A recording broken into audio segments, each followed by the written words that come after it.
Okay, greetings, brothers and sisters.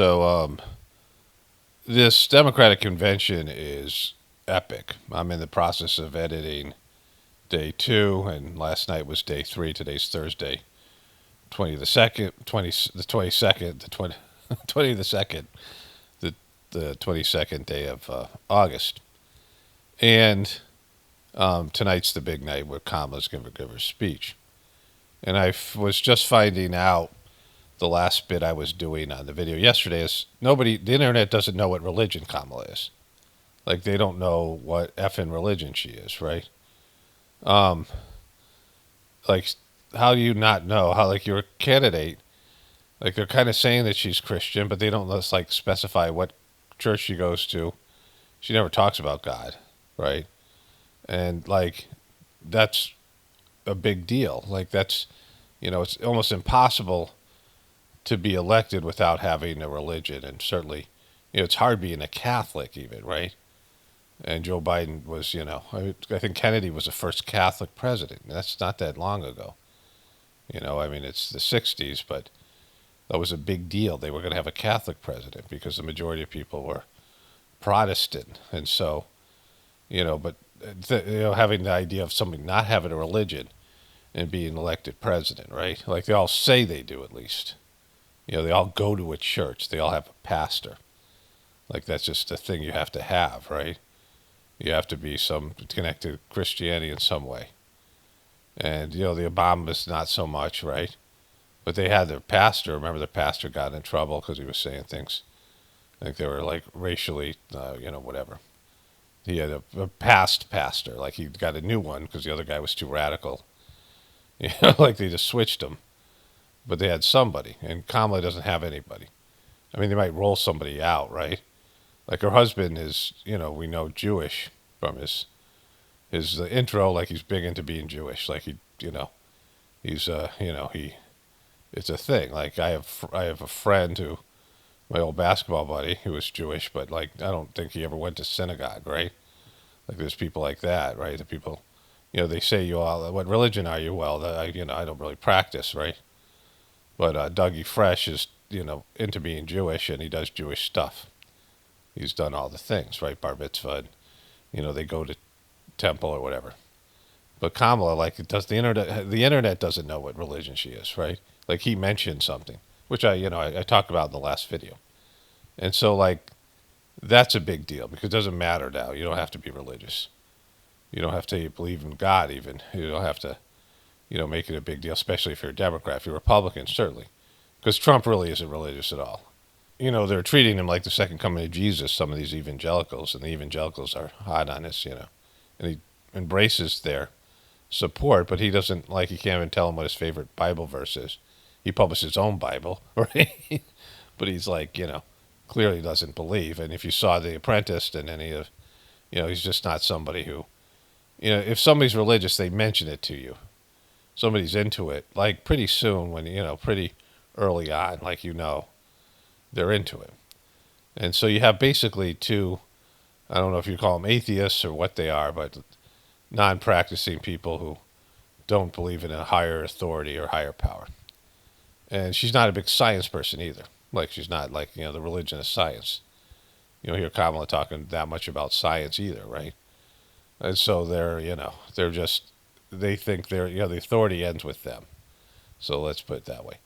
But what I want to say here is the lies that they're perpetrating, the overall fraud, to say that they're the party that's saving democracy. And again, this is not an endorsement of Trump. Like, Trump pulled his stuff, like with his fake ear thing, right? Like a big false flag kind of thing, right? Whatever that thing was, his ear thing and the whole ketchup gate. And then him pumping his fist. And that was a big moment. Like, it was it would be an epic moment, but I think people just know it's not real. Like, and it isn't real. So it's like, even if they believe in it, it's like there's something there, right? Some kind of level people know, like when something's a deception. And people have lost, there's no momentum for it. And, he had this big moment of deception right before the convention. Jojo Magoo retiring because he is senile, right? He's got Parkinson's, was like an epic moment, right? And then them putting Kamala in there, who's, you know, if she went through the process, there'd be no enthusiasm. She's not a good speaker. She's not good at it. She's like really not good at very much in terms of any of these things. Like the cackle is off-putting. There are a lot of negatives, but they're just, this manufactured enthusiasm that the Democrats have been able to create in this party-like atmosphere. And the second night was joy. They set up what they're defining everything is. The first night was joy. The second night was freedom. They rolled out Oprah Winfrey. Third night was freedom. It was all about freedom. There's these catchwords, and Kamala isn't about any of these things, right? She wanted to lock people up for not putting their kids into school, like for being truant. That's not a freedom person, right?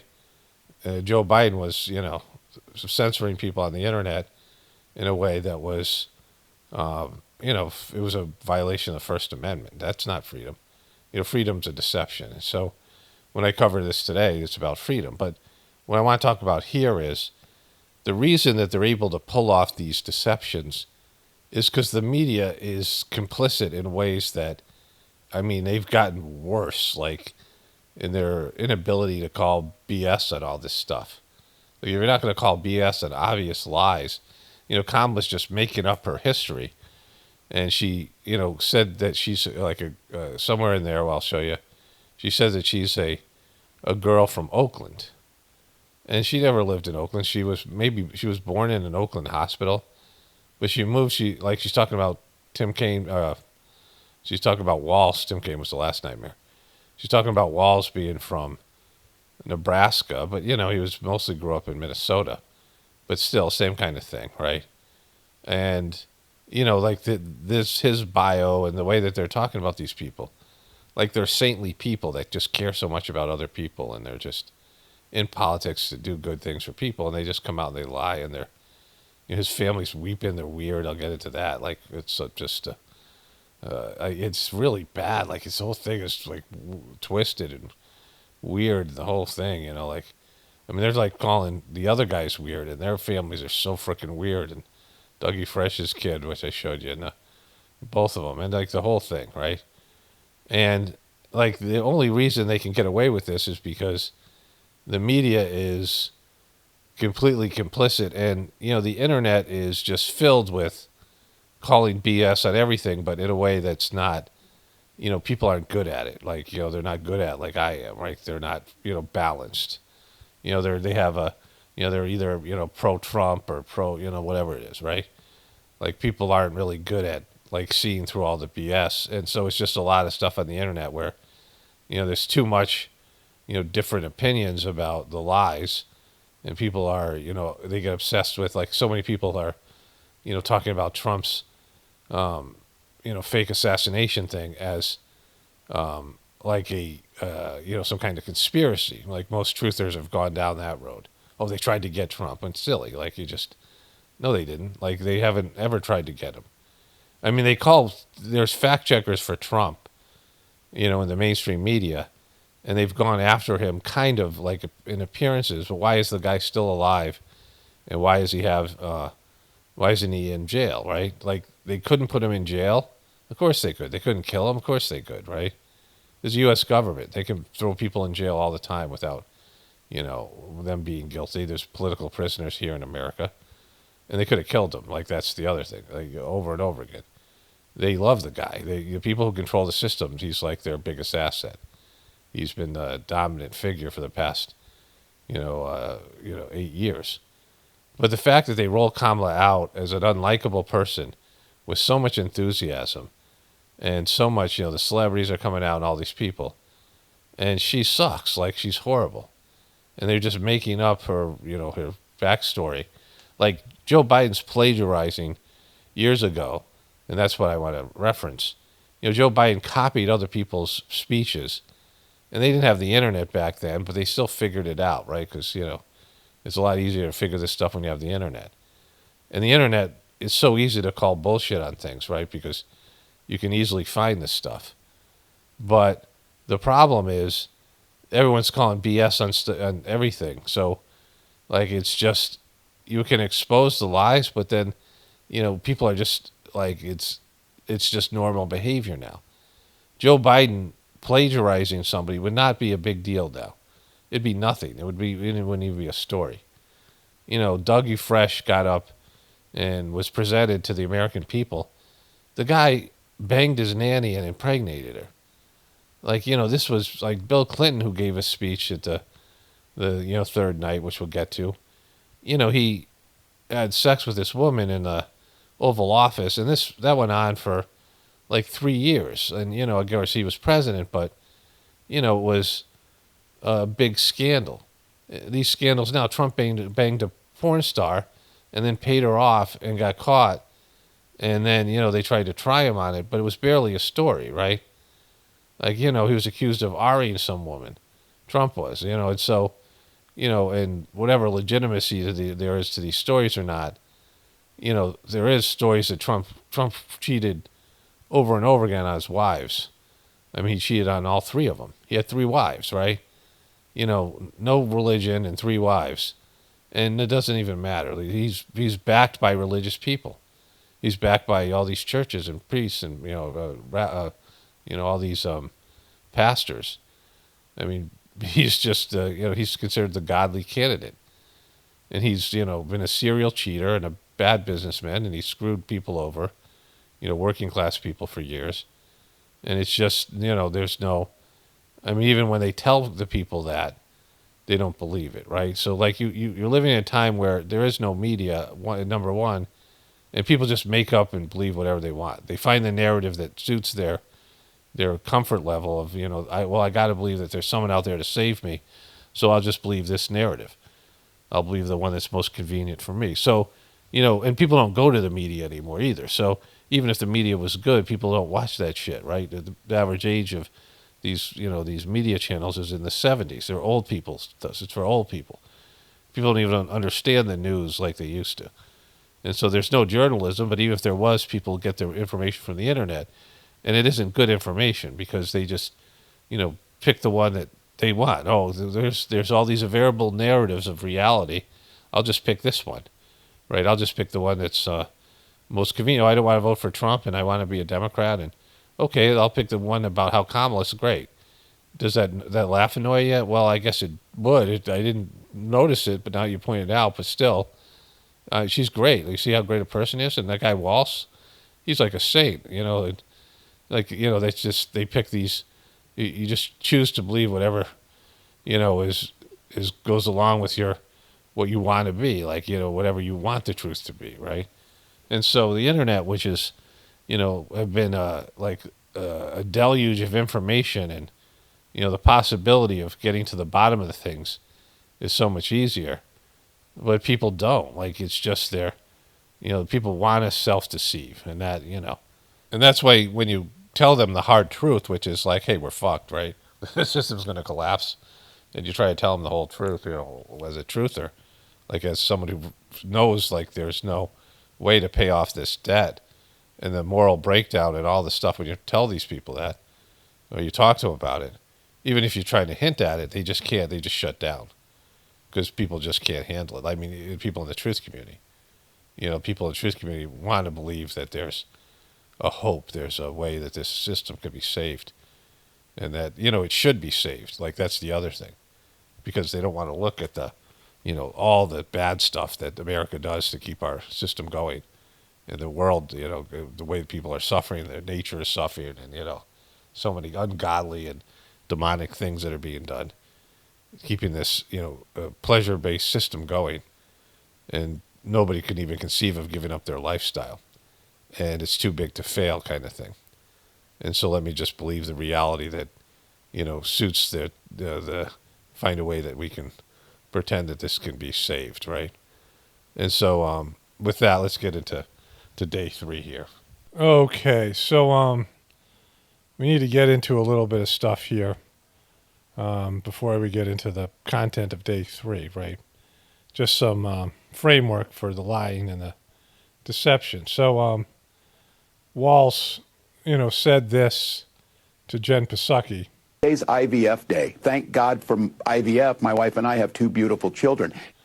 Okay, so that isn't true.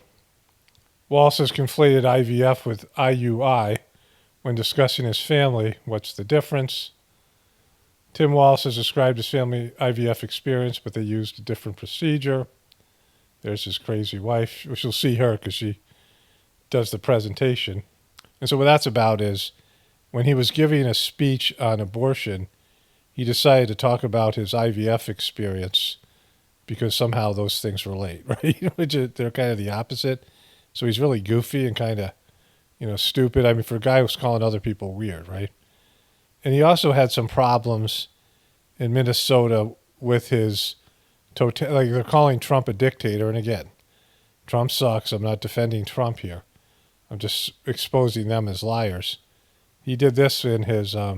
He used executive orders to fine small businesses that didn't padlock their doors. He charged dozens of people who broke his COVID rules while he let the rioters burn downtown. And he started a COVID hotline for people to call and snitch on their neighbors. Listen.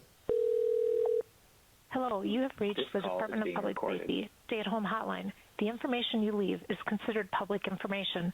At the tone, please leave the following information: your name, your callback number, how the stay-at-home order is being violated, and where the stay-at-home order was violated. You could also write in your tips, and we got our hands on a few thanks to FOIA requests by Nathan Hansen. One person wrote a house in their neighborhood, quote, "As many people coming and going from it all day and night. I just saw a lady and a child I've never seen before come to that house and hug someone outside." There's a lot of that type of thing at this address, and it's concerning. So, he created this Stitch hotline, right? So this guy's a complete nightmare. Not that it's going to make a difference because he's going to do whatever his handlers tell him to. But the way that their freedom is what's on the dock for night 3. So, and, this is not freedom, right? And we all know what happened with COVID. I mean, this is a huge swing and a miss by him and an overreach, just like with Kamala and her overreach where she was jailing people for their kids being truant. Tim Walz was a COVID tyrant. The Minnesota governor actually defended the state's disastrous nursing home policies. So he has all these various things going on, in terms of his COVID policies. Tim Walz accused of massive overreach as VP picks COVID record slammed by critics, completing utter failure. Walz freedom message clashes with a record on COVID school closures, indoor mask mandates. Okay, so remember this. We heard Tim Walz talk about his white guy tacos.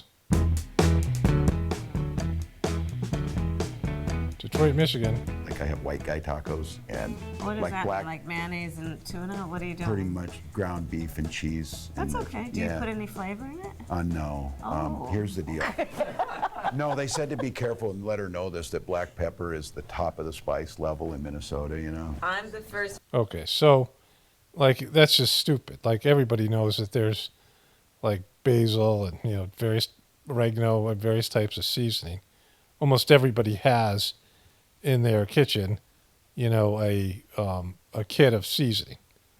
If not, I have my own, we grow our own stuff. We have basil and oregano growing right now and other things. But I think, it's silly to think he would not, the most season he would know is black pepper. But it turns out that he won some sort of a contest. So this is even a worse slide than you think. They interviewed each other. That was pretty cute, Brian. Actually, they had a little interview. That was cool. White guy tacos. I guess that's a thing. Except that Tim Walz even lied about that because he won Al Franken's cook-off for tacos, actually making good ones with green chilies. The point of it all is that we have to be. Okay, so that isn't entirely correct either because they're all liars. This guy's some sort of Republican. These flavors called to us. Walz takes home third title in annual Congressional hot dish off. Tater tots, turkey, Velveeta, an homage to Prince made out of crushed tortilla chips. So they've had this 3 times, 6th iteration of the delegation hot dish making competition, first organized by Al Franken as a way to build bipartisanship. Tim Walz took home a prize for the best hot dish, his turkey taco hot dish, with turkey, bell peppers, green chilies, taco sauce, tater tots, and cheese, and top honors. Actually, it is true. I didn't read this paragraph. And so that guy was accurate. And so the guy knows a lot more than he's letting on about cooking. And so he's a liar, right? Just to make up this white guy stuff and all, just to make some negative stereotypes, some self-denigration just for political points. And so he's a liar. We already know that he does that. I've showed you that. I'm not going to do it here because I just showed you Kamala Harris doing it.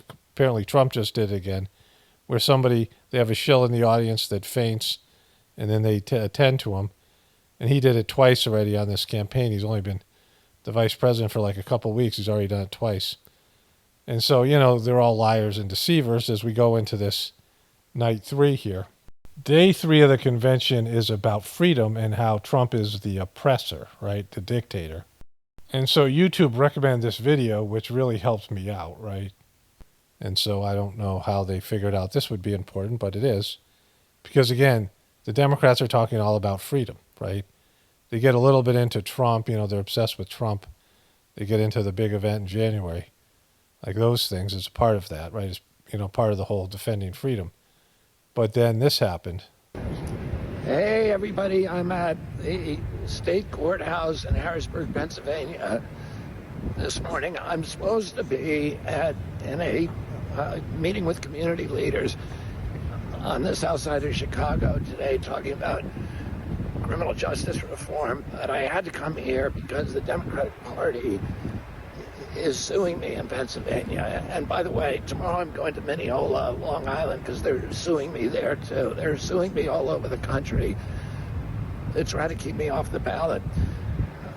Unfortunately, in some of these states, we're running into judges who are highly politicized and who are... Yeah, of course you are. So this is the freedom they talk about, right? The freedom where they, lie about their tacos and lie about being a white guy and all these things, lie about their knowledge of spices just to create some bizarre, weird political narrative, lock people up for their kids being truant and lock people up for going outside during COVID, which ended up being a complete sham and a lie. And, all these things come out later that the policies that they implemented weren't based in science at all. And Tim Walz went over the top, right? And so this, going into day 3, I just want to, set the tone here. So before we get into Walz and Oprah Winfrey and all these other people, some of the things I've seen, Bill Clinton, that has to be watched, must see. There was a guy who, there's parents who came out and gave a speech. And it was about, let's just listen here. Atlases, globes, maps, and National Geographic magazines. On October 7th, Hirsch and his best friend, Honor, went to a music festival in the south of Israel. It was advertised as celebrating peace, love, and unity. Yeah, how do you celebrate that if you are oppressing people? Because there's an apartheid state in Palestine, has been for a while. And I know this in part because there are Jewish people who talk about it just like that, people who are in Israel. And there's like these Facebook groups, it's like Israelis for Palestine, peace for Palestine, and stuff like that. I forget what it is, right? But it's, been documented by video and storytelling and, recounts from people. And so if you're going to have a celebration, a music festival for celebration of peace, then there needs to be some, acknowledgement of what your country is doing to this other country, right? They also went to celebrate Hirsch's 23rd birthday. Hirsch is their son. As rockets began to fall, Hirsch, Honor, and 27 other young festival goers took refuge in a 5-foot by 8-foot bomb shelter. Terrorists began to throw grenades into the shelter. Honor stood in the doorway and repelled... She's really sad. This woman's sad. 7 of those grenades before the 8th one killed him. Altogether at the Nova Music Festival, 367 young music lovers were killed. This was just one of the many attacks on neighborhood.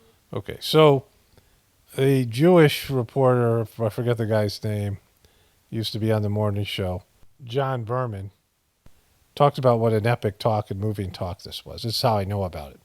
Before we moved into prime time, he was given, a lot of, praise to these parents in this speech, right? But when I pulled it up, what I thought and what many people on YouTube thought, where are the Palestinian people, right? Where are the Palestinian reporters? Where are the Palestinian parents? Because, there's some dead people, in terms of the official story, there's some dead people and some hostages on the Israeli side, which I believe is well under 2,000, right? You can say the same thing about the Iraq War, that there was about between 4,000 and 5,000 people, soldiers that died in the Iraq War on the American side. And the Iraqis lost over 1 million people, right? And so you got to start equating, and you have to, it becomes a numbers game, right? Are 2,000 dead Israelis equal to 20,000 dead children in the Palestinian side and 40,000 dead Palestinians altogether, right? The numbers are just, they don't lie, right?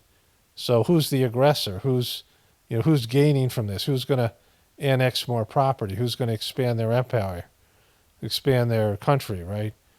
And it's going to be the Israelis. And so there's no Palestinian people here. The other piece to this is that the young Democratic voters, college kids that they're looking to bring in to vote for them, who are very upset and are calling out genocide, they're going to see this, right? They probably already have.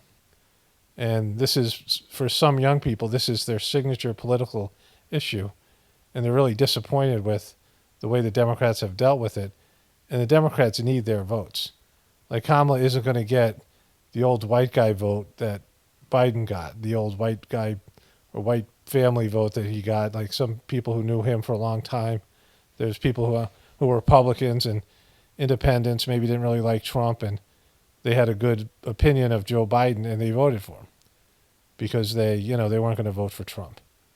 But those same people aren't going to vote for Kamala. So she's got to bring in young people, and they're rolling out rap and various young people type themes here. She's much younger than Biden and Trump, so they're trying to cultivate that into her getting, young people vote. But it isn't going to work if they take this tact on Palestine. It's almost like they're giving away the election here by rolling out these parents for, this emotional story. But you better bring in some Palestinian people as well, right? If they don't do that, maybe they will. Then you're giving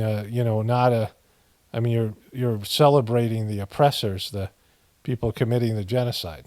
Okay, so let's get into day 3 here. This is the host for the festivities, the Freedom Night, right? Mindy Keeling, the comedian and the comic actress from The Office. She shares Indian heritage with Kamala she's from Tamil Nadu, Chennai, India. And they did a cooking show together when Kamala was running for president 4 years ago. Remember, the first night she had a Jewish actor, and the second night she had a Hispanic actress. So she's trying to get all the various demographics represented here. Everyone, hello and welcome. Woo! Welcome to the third night of the Democratic National Convention. My name is Mindy Kaling. Thank you. In case you didn't know, and they're going to applaud that for some reason. For those of you who don't know me, I am an incredibly famous Gen Z actress who you might recognize from The Office. Thank you, The Mindy Project. Or as the woman who courageously outed Kamala Harris as Indian in an Instagram cooking video. Yes, you're welcome. I am so so proud to be here supporting my friend. But the real reason I am here is that deep down, I truly believe that as a woman of color and as a single mother of 3, it is incredibly important that I be appointed ambassador to Italy. That's how this... Okay, so she's going for, the comic reaction here. Here we go. North Carolina. They're in North Carolina, right? There's a baby crib. Kamala didn't have any kids. And there's some stuff here. Toys, they call them. Yes. Let's go outside. Ruby is 2 years old. I'm starting to think, will she be an iron worker like her dad? I hate to break it to you, but I'm not a billionaire. Donald Trump talked a big game about bringing jobs back to America, but it was all talk. It was all talk. Foxconn. This is the 8th wonder of the world. Foxconn, by most estimates, has not even come close to meeting expectations. This whole project was a scam. He is not looking out for the residents. He's looking out for himself. Boom. Donald Trump being exposed as a scammer by union workers. You know what Trump delivered? $2 trillion in tax cuts focused on his billionaire buddies and big corporations. That's what he did. This guy knows his stuff. He's not only a welder, but he knows about Trump's scams. You're rich as hell. It makes me angry. Billionaires don't pay their share of the load. Even is putting it up here. He's going to weld this thing. Use his blowtorch and melt this thing. I don't think this is approved OSHA use of. And he wants to do that again. Trump talked a massive game about infrastructure. What a joke. We call it infrastructure. Boy, this guy sounds more like a politician than a welder. Infrastructure is the kind of like a shill. easiest of all. We're going to get this infrastructure going. Trump was too incompetent to get it done. Who's he looking out for? Not us, not my family. You know who got it done? Boom. These two guys. Biden and Kamala Harris. Boom. This guy knows. Listen to this welder. Okay, so I missed something there. This is why I first started watching last night. I watched a little bit of this. And this guy is Senator Chris Murphy, a Democrat from Connecticut. Earlier on, you see that they had these people, these couple that have their son who's a captive of Hamas, right? I talked about that already. Cory Booker, he got a little bit of a time slot there. And it looks like Selena Gomez was... singing. And so this guy, they did this hit piece about Donald Trump and how he and the Trumpers, his cronies, sabotaged this bipartisan bill that this guy co-sponsored with an Oklahoma senator. And it would have strengthened the border. And Trump did this so he could run against the border, the border debacle with Joe Biden. That this bill would have addressed that and would have hurt Trump politically. And there's at least some truth to this. Trump benefited more than Biden did, obviously, that this bill did get passed, right? So that part is true, and that looks bad for Trump. And then this guy does something where it's classic hypocrisy.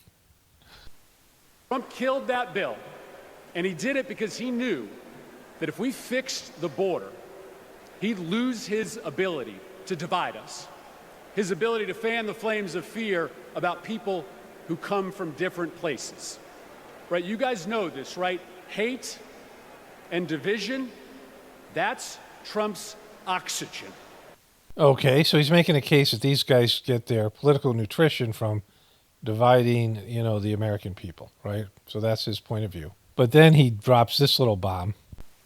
Right? People like Trump and J.D. Vance, they need it to survive in politics. People are saying that they're weird, that they're creepy, and they are weird, they are creepy. So he's just trying to make the case that they're the ones that are hateful, and then he's name-calling, right? Calling Trump weird and creepy, all these things. But even worse, they're weak. Woo, they're weak, woo. And so this guy's saying that they use hate, and then he uses hate, right? This is classic.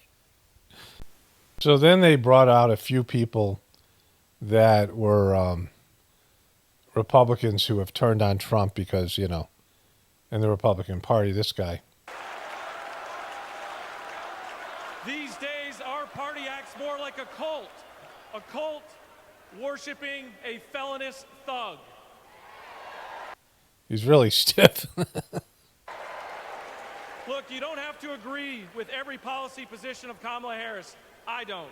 But you do have. What are her policy positions? I don't even really know them because she hasn't, you know, done any interviews and hasn't released them in a way that's, I mean, I've been covering this, you know, more than the average person. I know more than the average person because I do this as a job. And like you know, you don't really know where she stands, right? She's all over the place. You have to recognize her prosecutor mindset that understands right from wrong, good from evil. She's a steady hand. So a prosecutor, you're saying that a lawyer understands right from wrong, good from evil, just because he's a lawyer and a prosecutor? Like, it's just silly. Like, you guys are just silly, right? So then they show video footage from January 5th. It does look like we're going to have an ad hoc march stepping off here. There's a crowd surge heading east. Mike Pence, I hope you're going to stand up for the good of our Constitution and for the good of our country. And if you're not, I'm going to be very disappointed in you. I will tell you right now. And so they do a little hit piece on Donald Trump for the big event in January. And they have a number of speakers then come talk about it, right? And this goes on for, you know, the first, I'd say, 2 hours were pretty much just about Trump, right? Like, they talk about Trump whining and Trump being a baby, and, you know, Clinton's going to say the same thing Obama said, but they're obsessed with him. And it's like I've said before, I mean, at some point Trump's going to have to go away. He either gets elected this time and in 4 years, or something happens to him during these 4 years, but he is, you know, going to go away after that. He's got 4 years left, right? If he loses the election and, you know, whatever, there might be some sort of dispute or whatever, and that'll go on for whatever period of time. But after that, he's going to go away. Like, there's a shelf life to Trump. But up until that point, they're going to milk everything they can out of this guy. I don't know what they get out of a Kamala Harris presidency, and we'll see. We'll see how they play this thing out, right? But it looks like Trump's going to probably win because I don't know what they do without him, right? It's just they're obsessed with him. And much more, they don't love Trump. But then they have these various people, right, that came up and started talking about that. Then they brought up Stevie Wonder. We're going to skip Stevie Wonder, go right to Bill Clinton here.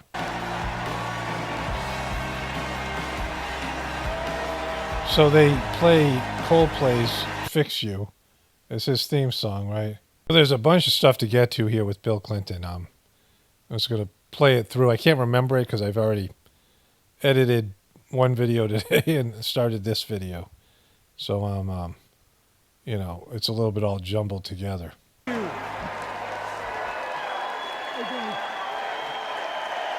you. So there's a lot of old people here, but a lot of, you know, if you're, I think 40 or younger, you don't know anything about Bill Clinton, right? Like what, 40, 30, something? I don't know. Whoa.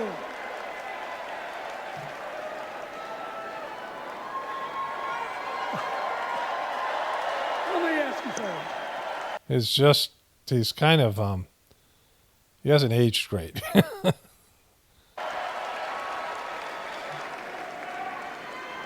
After the last 2 days, aren't you proud to be a Democrat?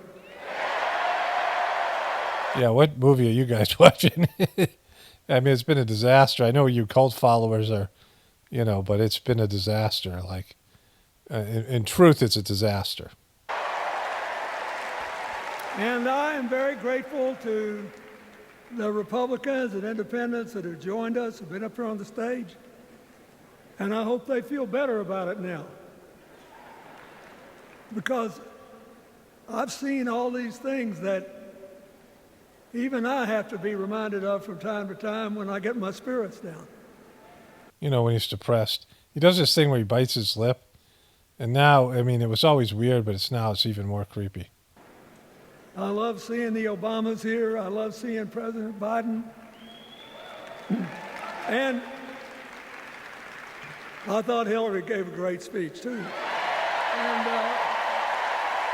I love... Again, what universe are you guys in? Hillary, that's something that has never been said ever. Hillary has never delivered. She's a horrible speaker. She's one of the worst public speakers. She's just bad at it. She doesn't have a likable personality. She doesn't really connect with the audience. And so other than this kind of a setting where the audience is so amped up that whatever you spit out, they cheer, right? I mean, with the Trumpers as well, right? When you're in this kind of an atmosphere where the people are just wanting to cheer at anything, yeah, sure, it sounds like a great speech from that standpoint. Like all these things, because these people are unlikable. They're all strange. I mean, this is forever. This isn't something new. The politicians are not like Hollywood celebrities or comedians or people who are actually entertainers and good at this, right? It's like amateur hour, and most of them suck pretty bad at it when, some of them are actors. Like Trump was an actor. Trump is a reality TV star.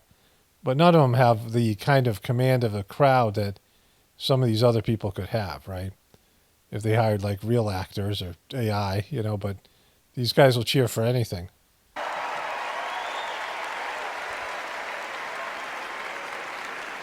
But I love seeing all these young leaders. A bunch of them are coming up after me. They look better, they sound better, and they'll be exciting. I do want to say one word about President Biden. Remember, he's senile and he was horrible. He had an improbable turn that made him president.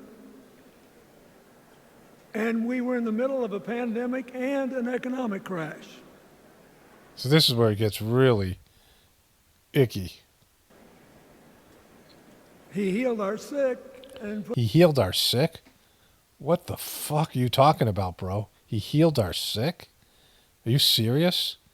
His pandemic was a disaster. Even Bill Maher had Democratic pundit on saying, the Democrats have to own this. Like, people are aware that they forced the economy to be closed down. They know it wasn't Trump. Like Bill Maher and this other woman we're talking about, both Democrats. And that they went over the top and they pushed for things that later on became unnecessary. And, many people are aware of this. They don't talk about it in the news media. But I'm sure even, some of your sheeple friends are alluding to this, right? And so he's talking about Biden healing the sick. That is not accurate at all, right? I mean, most Americans feel like Biden tanked the economy. I mean, that's, it's the Biden economics that they're, Kamala's having to run away from that. He strengthened our alliances for peace and security. He stood up for Ukraine. He's trying desperately to get a ceasefire in the Middle East. Okay, so you guys might think that's great, but the majority of Americans are bummed about Ukraine.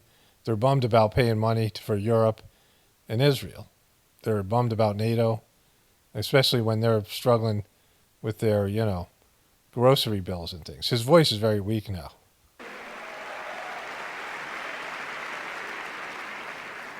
And then he did something that's really hard for a politician to do. He voluntarily gave up political power. Yeah, you saw his debate performance, so right, bro? Right, bro? And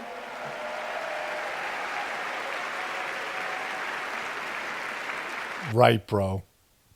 George Washington knew that, and he did it. And he set the standard for us serving 2 terms before it was mandatory. It helped his legacy, and it will enhance Joe Biden's legacy. Joe Biden had to be pulled out. It was a disgrace.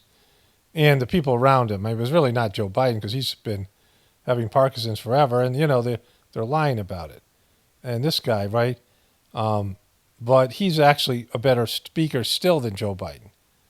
And we'll get into that, his age, because that's kind of hilarious. And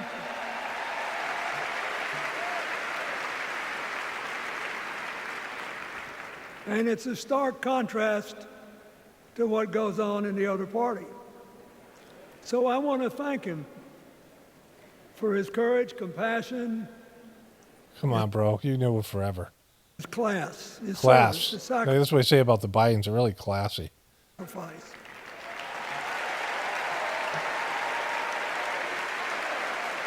Joe Biden.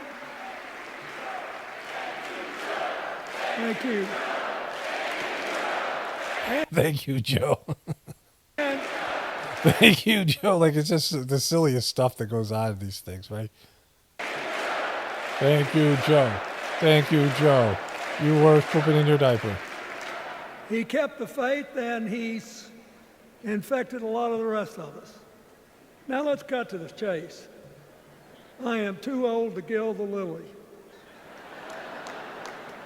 2 days ago, I turned 78, the oldest man in my family of 4 generations. Woo! So this blew me away. He's going to, well, let's listen to him here. And the only personal vanity I want to assert is I'm still younger than Donald Trump. But Trump is younger than Biden. And, you know, Biden had to step down because you guys ran him after he already had Parkinson's. So this is really bad on a lot of levels, right? Because this MNFer is younger than Joe Biden. And I was, oh my God, I thought he was probably 10 years older. I couldn't believe it. Now he's had open heart surgery and he was married to Hillary, that frickin' nightmare forever. And he's still younger and more spry than Joe Biden. He could, he's doing a pretty good job in the speech. He moves kind of slow. He's probably a little bit worse than Trump, but better than Biden, right? And, for him to be that old, to be younger than Joe Biden, shows you what a nightmare. Joe Biden should have run for president when when Barack Obama was stepped down. He shouldn't have run in 2016 because of his age. They probably told him, you're too old and you're too senile, and, probably had Parkinson's, they knew it, and they didn't run him in 2016. But then they felt like he was the best guy or the only guy in 2020. And then they had to cover for him for so long. But for him to make this joke about Trump, Trump is 2 years younger than Biden, right? And Biden is older than Trump. He's probably 7 or 8 years, 10 years older than Trump, right? In terms of how much he's deteriorated. And so this kind of blew me away. I had no idea Bill Clinton was old. He's younger than Biden. Yeah, you guys are laughing, but it's shows you almost had a guy who was older than Trump that was senile, right? And he almost didn't step down, and you guys had to rig it against him. The whole thing is so greasy.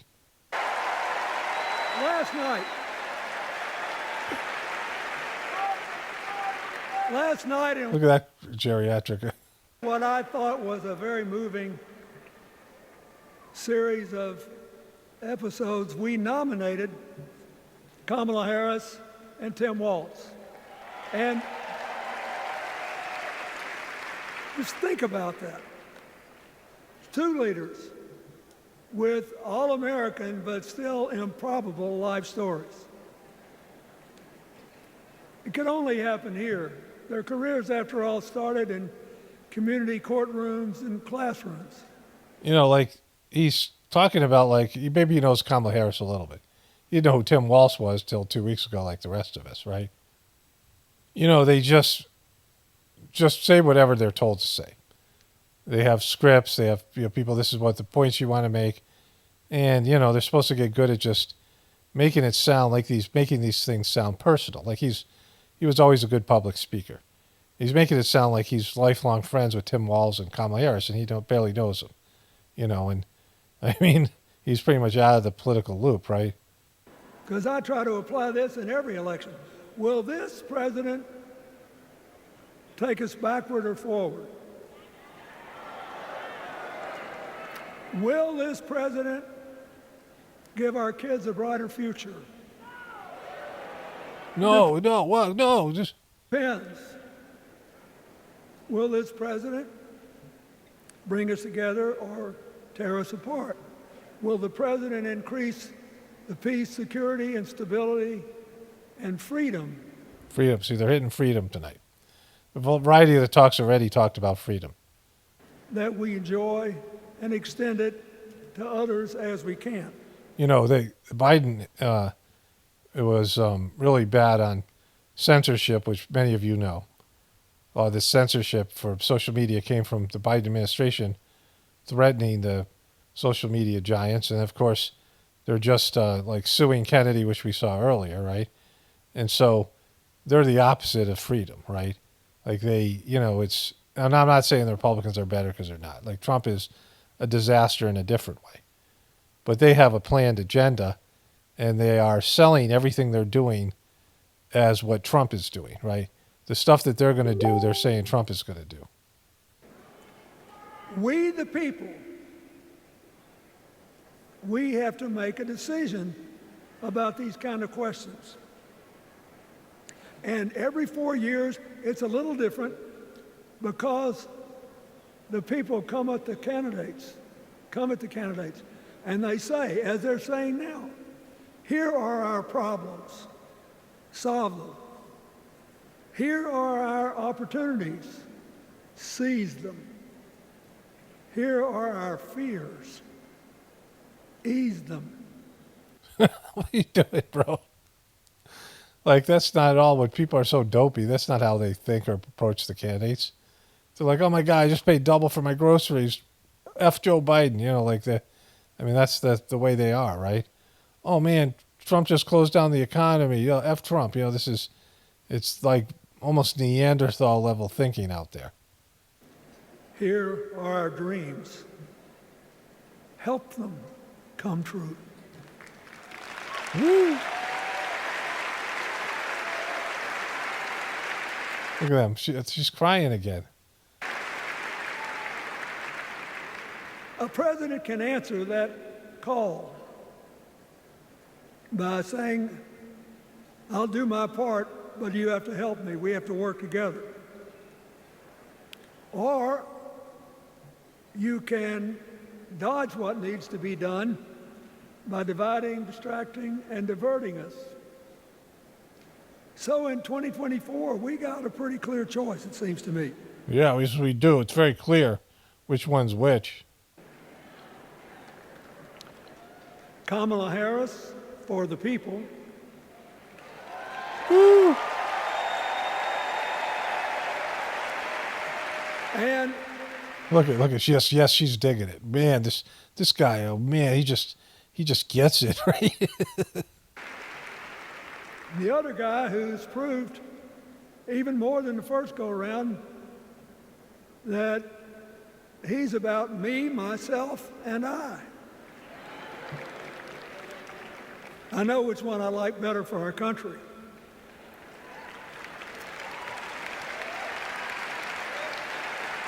Kamala Harris will work to solve our problems, seize our opportunities, ease our fears, and make sure every single American, however they vote, has a chance to chase their dreams. Boom.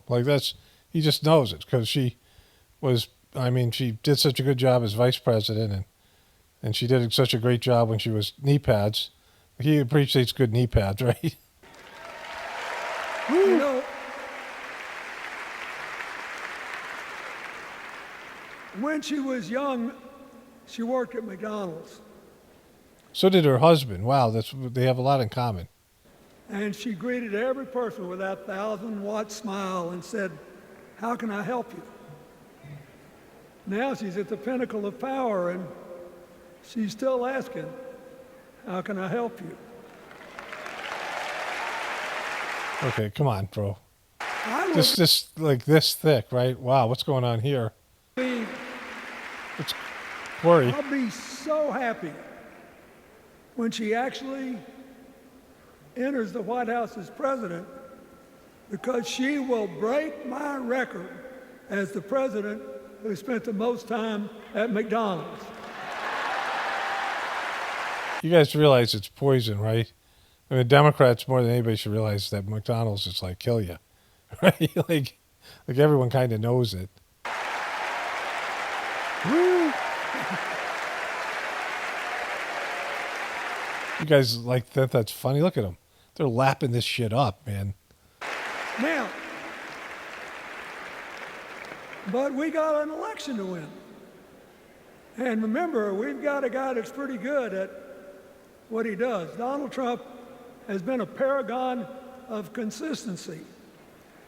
He's still dividing, he's still blaming, he's still belittling other people.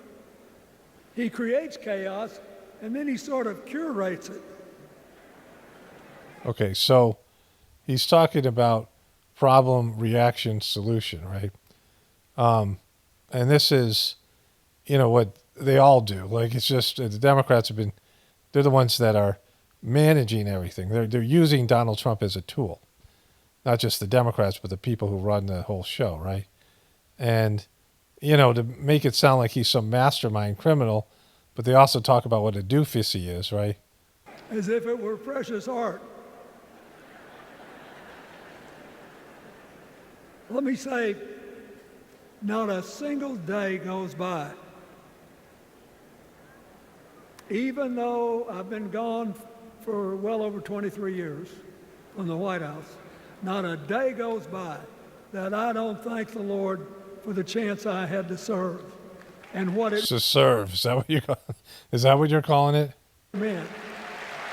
Is that how you remember it? One of the reasons. I mean, you just said how rare it is for a president to give up power. A bunch of these people talked about it.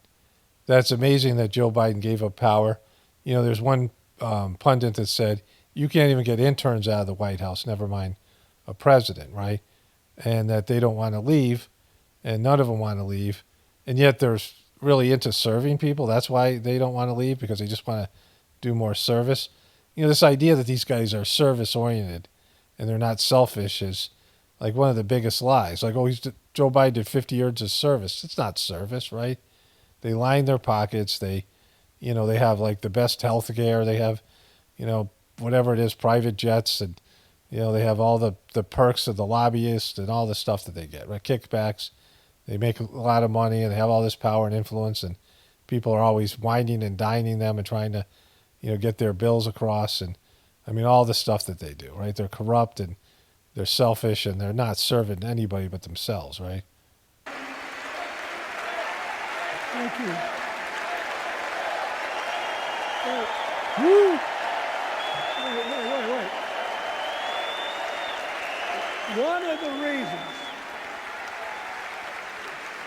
One of the reasons I love the job so much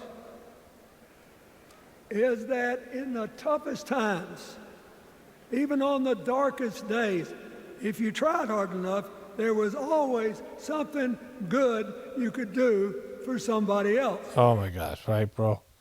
Just stop it. Just frickin' stop it. So he talks about Kamala Harris for a bit, and all her great qualities, and then he hits all the big ones they're trying to push here, the joy part. Something done.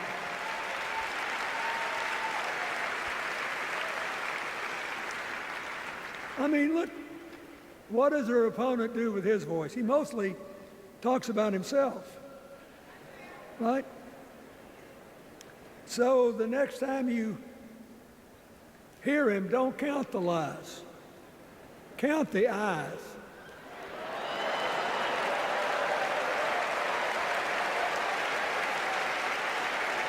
Count the eyes. And so he says something that, like, in they're off here. The video isn't correct. It's a little bit slow. It's a little bit the lips don't sync up with the voice. But like, this is something, I don't want to say they stole it from me, but this is something I say all the time, right?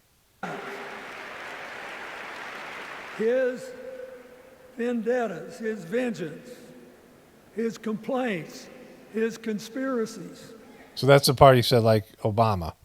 Then he's going to say something here that I say all the time, right?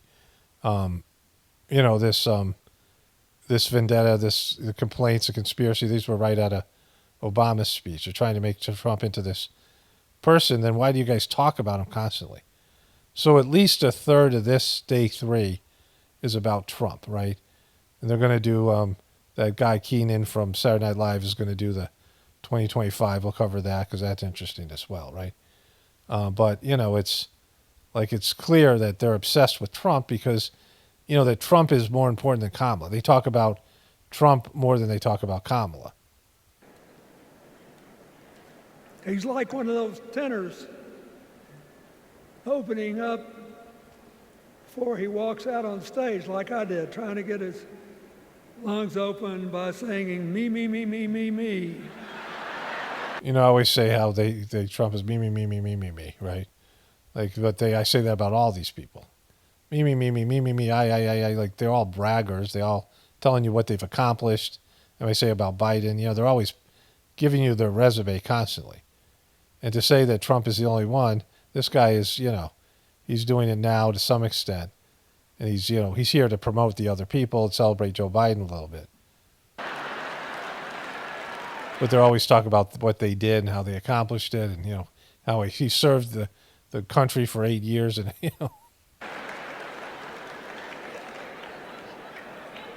When Kamala Harris is president, every day will begin with you.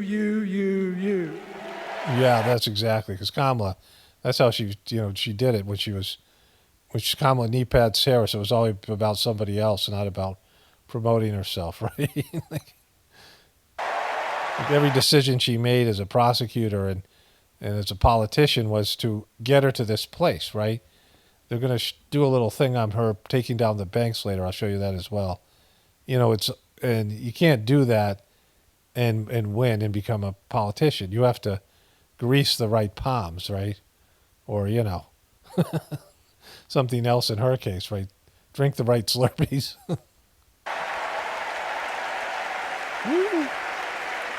She's standing. Stand up. So, we got to ask ourselves the questions if we're going to hire a president. Do you want to build a strong economy from the bottom up and the middle out? Or do you want to spend the next 4 years talking about crowd size? Again, trying to hit this thing. Again, this is a reference to his Johnson. They love talking about his Johnson, right? You're going to have a hard time believing this, but so help me, I triple-checked it.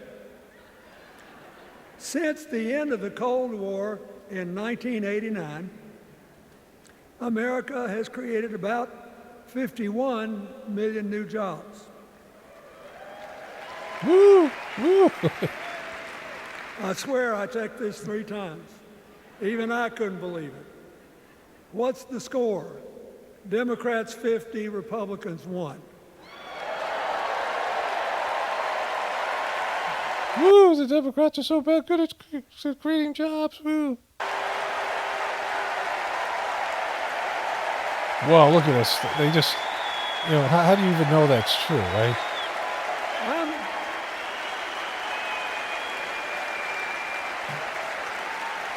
All right, let's move forward to what he's talking about his wife here. Okay, so let's skip that. And Nancy J. Pelosi, she says something funny here in the beginning, or just classic Nancy. I forget what it is.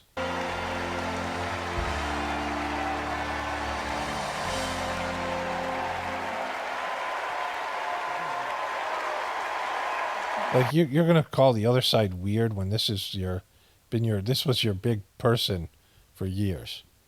Like, she was the leader of the House for so many years, and there was years that, like, Trump was president, she was the most powerful Democrat, right?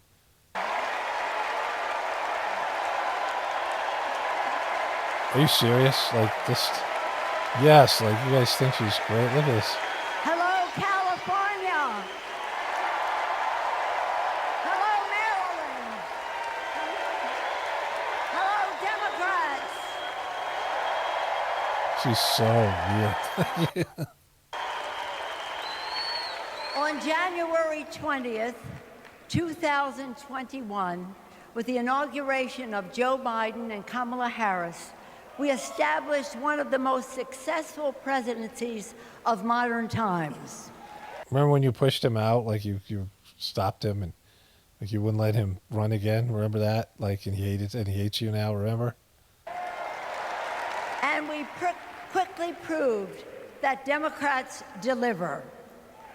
Millions of jobs, stronger infrastructure and rural broadband, a Biden child tax credit, rescuing human pensions, honoring our veterans, bold climate action, lowering the cost of prescription drugs, all thanks to Okay, she said, I don't, it must have been about Trump. I don't know if I started watching this from the beginning, but she says something about Trump. Let me see if I can find it here. So she talked about Kamala Harris and Joe Biden. Thank you, Joe. Thank you, Joe. Thank you, Joe. And then she sets in on Trump here. This is a part, I think. So brazenly assaulted the bedrock of our democracy, so gleefully embraced political violence, so willfully betrayed his oath of office. Let us not forget who assaulted democracy on January 6th. He did. He did. Let's see if I can get that again here. Well, I can totally get it again. Betrayed his oath of office. Let us not forget who assaulted democracy on January 6th. He did. So that's Nancy. So Kamala Harris's brother-in-law, who married her sister, which that's how that would work, gave a speech, and a few other people, another woman who was a colleague of her, talked about what a kick-ass prosecutor she was, and how that victims of predators would line up, their families would line up and only speak to Kamala because she was the only person who would get the job done, right? Like they were pitching this stuff, and then they roll out this thing about big banks here. Woo, there it is there.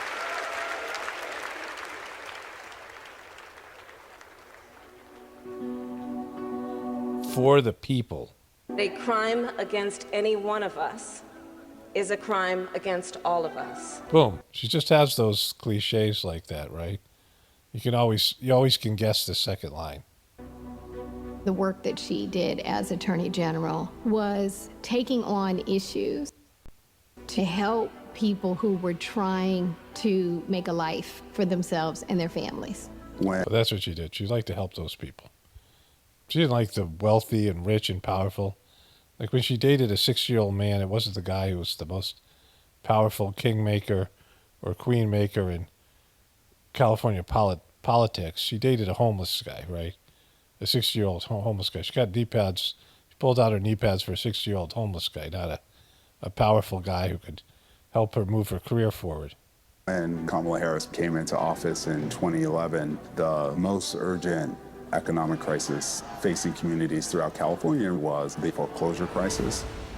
For too many Californians, hopes for lasting home ownership have been dashed. Victims have fallen prey to a series of mortgage scams, fraud, and unfair business practices. Okay, so we all know about San Francisco's, like 1/3 of these places, these commercial real estate places are left vacant. I mean, because of her policies and closing down the economy and Joe Biden stuff. And it's a ghost town. All these stores, like they have, like Fifth Avenue in New York, they have a street like that that's, basically a ghost town, right? And people are leaving the state. And so the banks have gutted this place and they've bought up all the real estate, valuable San Francisco real estate in these other cities and things.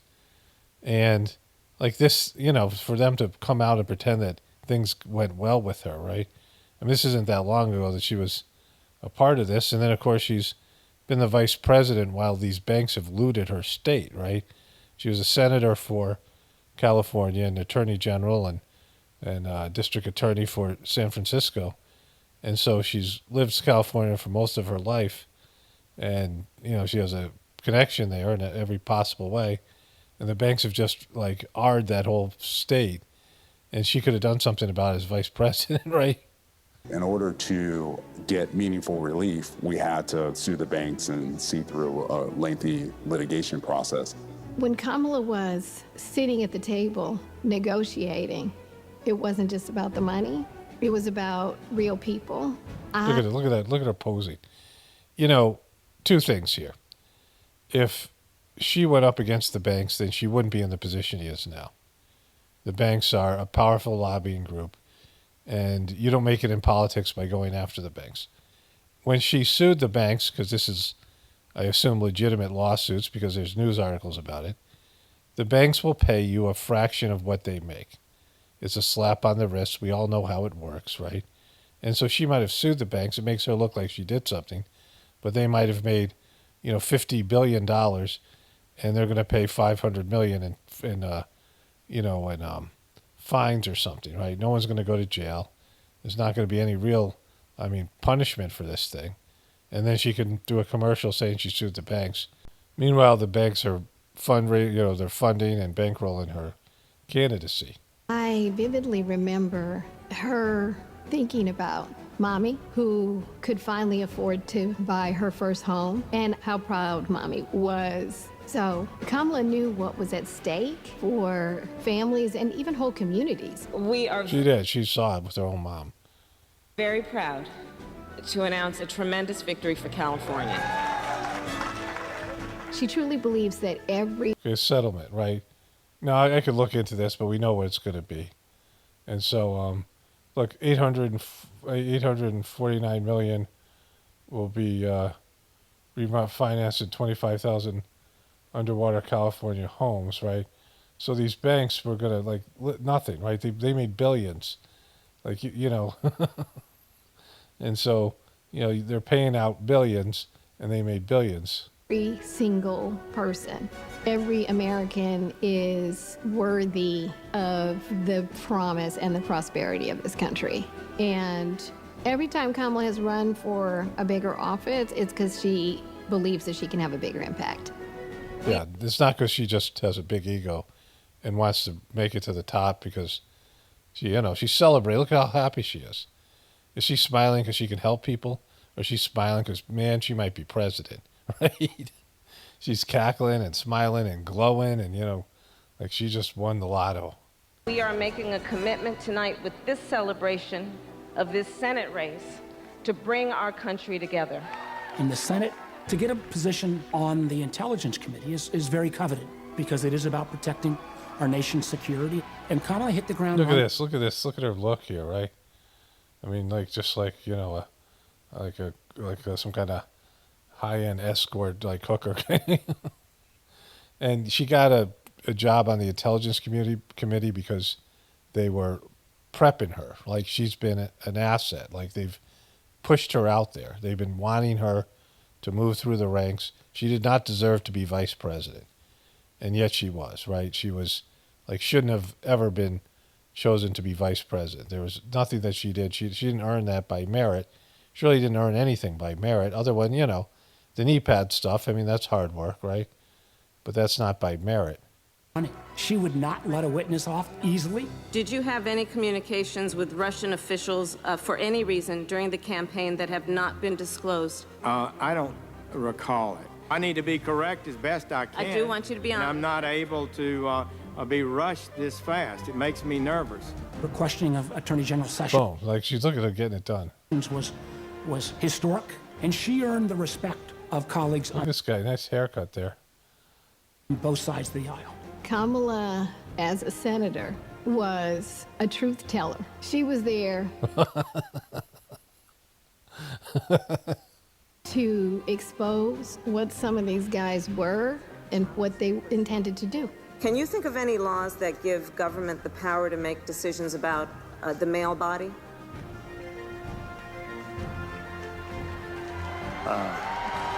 You think that's a good question? Yeah. When does life begin, Kamala? I'm not thinking of any right now, Senator. They didn't know what hit them. And in those moments, so many people saw her for the first time. She didn't think of that question. It's not a good question because of the obvious, what abortion is, but she still didn't think of it. It plays well for these guys, right? These Democratic ghouls, but it's not a, good question, but for them it is, right? But she didn't think of that. She's got a team of people that are propping her up with these one-liners and these zingers that she tries to deliver, and she sucks at it. And saw how tough she was. Would you accept them recommending a charging decision to you if they had not reviewed the evidence? Well, that's a question for Bob Mueller. He's the U.S. attorney. I think you've made it clear, sir, that... So she was a freshman senator, and they put her on this high-profile committee, and then she had these, these one-liners that they delivered for her, and now they're using all this like she was something great, right? Like she ran unopposed. I mean, she did some kind of a work as a district attorney and, as these various positions, attorney general. But the way she got those positions was by getting into positions herself, right? And dating a guy 60 years older than her. So she did some work, whatever. But it was mostly the kind of work you do so that you can build a resume, so you can put out videos like this and pretend you accomplish things, right? When anybody looks into it, of course the media won't, they'll find out she really didn't accomplish much of anything, right? Because it's all just smoke and mirrors. It's all, posing and things. Like, this is the new politics. I mean, it's like using social media to create an artificial persona. It's what everybody does now. It's just, you're not a real person. You've created this image of yourself, this brand, this profile. If you have a team of people, and whatever she did to win the, having these high-powered benefactors and the shadow government that's pushing her out there, that's something that happened behind closed doors. There's a reason they're pushing her, and and they're putting her into the White House possibly if she wins, without really ever facing any sort of test. I'll talk about that tomorrow. Looked at the evidence, and we can move on. When she's on a mission, she is determined and relentless. When our fundamental values are being attacked, do we retreat or do we fight? I say we fight. You do? I say we retreat. Like, I think the majority of people say retreat. What are you talking about? Like, it's just like simplistic, dummy talk, right? If you want to go forward in this country, not go backward, then there is only one choice. Her sister's the better of the two. Like, she seems more like refined and like more of a real person, although she's lying through her teeth. Woo! Woo! Please welcome Nevada Senator Catherine Cortez Masto. Boom. We're bringing a lot of Nevadans in. So, I didn't see Josh Shapiro. I knew he spoke. Let's take a gander. We're not going to cover. There's a bunch of stuff to get to. Oprah and Tim Walz is a big, it's a long thing, his thing. He cloaks himself in the blanket of freedom. What he's offering isn't freedom at all. What is it? Is it not freedom? Because hear me on this. Hear me on this. He's got the Obama sort of swagger. It's not freedom to tell our children what books they're allowed to read. Woo. No, it's not. No, it's not. It's not freedom. And it's not freedom to tell women what they can do with their body. Yep, exactly. If they want to kill fetuses, let them kill fetuses. Come on. It's not freedom. I've talked about how freedom is just an illusion. Freedom is the ability to choose the wrong thing, right? Freedom's like what the devil pushes out there. Like in reality, if you're a godly person, your choices are limited. You have one right choice. It's a very narrow path, walking the razor's edge. And most of the time your ego's like, I don't want to do that. I want to do something else. I want to indulge in one of the infinite amount of wrong choices, right? I've talked about this a lot. So freedom is just an illusion. It's not a real thing, right?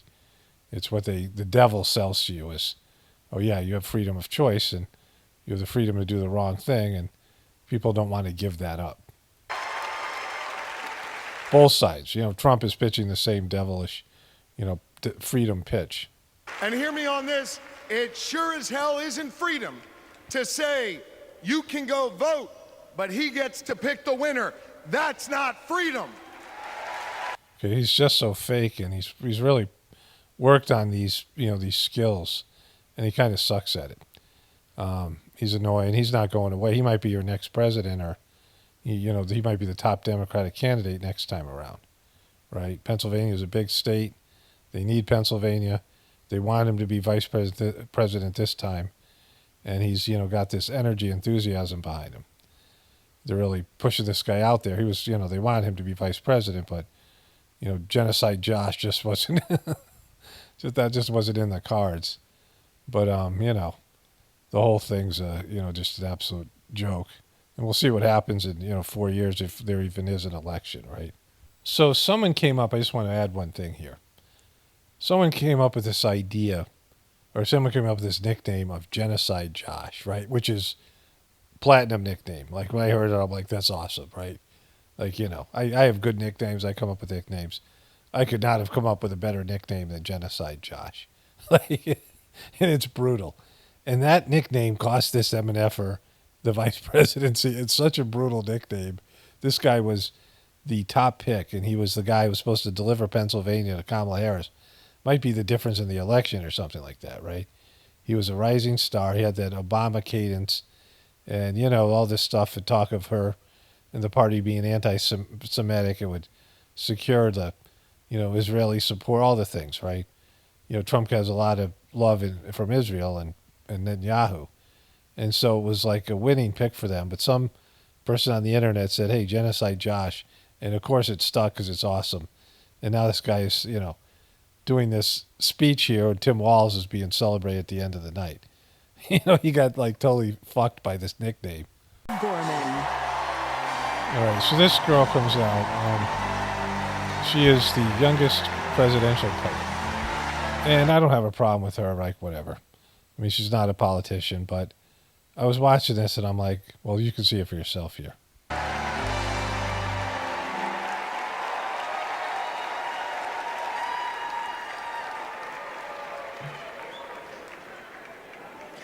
We gather at this hallowed place because we believe in the American dream.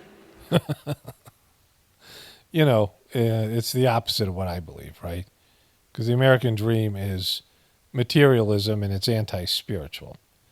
And it's a lie because it's based in a debt-based economic system and a promise that was made to our ancestors that the system would always remain strong and always be around for us, right?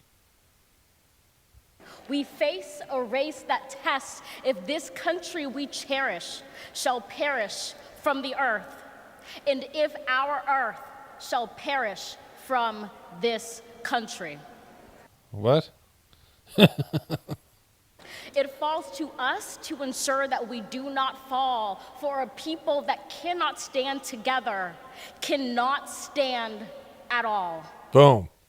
They can't stand if you can't stand together, which is not factually true because you can stand alone, but whatever. We are one family, regardless of religion, class, or color. For what defines a patriot is not just our love of liberty, but our love for one another. Well, that's not really being a patriot. Like a patriot would be love, and I've talked about not liking patriots, right? But I was watching this a little bit. I don't want to watch that much more of it here, and I realized I really dislike poetry, right? Especially this kind of poetry because it's not really rap, like these poetry slams and things. And it's just very pretentious, right? It's just, again, I don't have a problem with her. She's not as like all these other political ghouls up here. She has a real job and she's, got a fan base and she's, she's a presidential poet or whatever the hell that means, right? But it's just, very off-putting to me. It's just, the pretentiousness of it. Woo!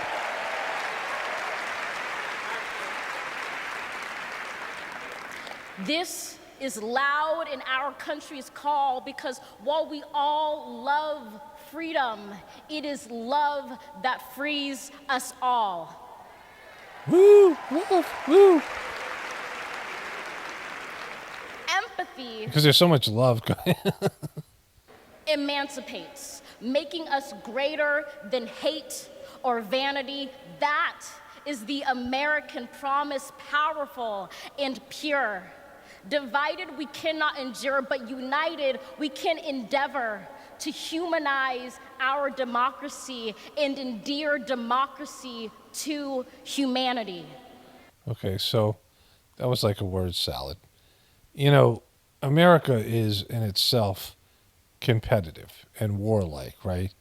And it's not just the history of being colonizers, as the woke say, and, all those things and the wars and the weapons. It's an attitude. It's football. It's a physical, aggressive of competition and crushing your opponent and all these things, right? And that's what makes America like on the cutting edge of things, and what brings innovation and being a disruptor and being a killer in the corporate room and all these things, right?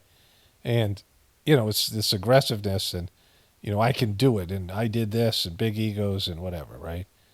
And you can succeed and make a lot of money, but it's not a loving place. It's not an empathetic place, right? It's pull yourself up by your bootstraps and do whatever you need to do to succeed, and doesn't matter as long as the end justifies the means and all these things, right? Okay, so they ran another ad. I haven't seen this yet. The word is called freedom. Let's start off by saying there's a word, and the word is called freedom. A film about freedom. Can you tell me what it means? Interesting. Let me think about that for a second. It is the freedom to choose the wrong thing. And that is the ultimate definition of the word freedom. It's the freedom to do what you're not supposed to do. The infinite amount of wrong choices that are present in any situation. There's one divine choice, one that's backed by your soul and God. And that's often the choice your ego doesn't want to make, right? You know what that choice is. You just don't want to hear it. You don't want to see it. You don't want to make it. And you want to do something else. And having the freedom to choose the wrong thing is what America's all about. Both the Republicans and the Democrats push this demonic choice. The spirit of freedom. For me? Oh, yeah. Freedom, to me, means choice. The ability It means choice? Okay. Choice, exactly what I said, right? to laugh with friends. Be who you want to be. Go where you want to go. Living your life day to day. Having new chapters in that life. This is a very dark, depressing video for... I believe in having your own words and being able to do what you want to. The freedom to raise our family in healthy communities. The idea that I can turn to my partner, my husband, and say I love you with every being of my soul. Being able to start a family when I want to, being able to, Dude, you're rocking it, bro. The thing about this is what about somebody who just really wants to murder other people? They're just, that's what freedom is to them. They want to be able to do that, right? So, there is always going to be constraints to your free choice, your free will, right? There are things you can't do. And the government's, based in what's important to the people, whether it's elected group of people or whether it's, some sort of sovereign king or queen or emperor or something like that, right? Or religious, some sort of religious-based government. They're going to force these views on other people. There's always oppressive views. There's always things being forced. If the Democrats win, they're going to force their views. They're going to say it's okay to murder fetuses. And if the Republicans win, they're going to say it's not, right? For example. And so there's always going to be some oppression or some, forcing upon other people. Like you doing something that affects other people. Like there's things you do every day that doesn't affect other people. Aside from what I said before about you're choosing the wrong thing, going against God's will, right? And so all these things are silly, like the Democrats saying or the Republicans.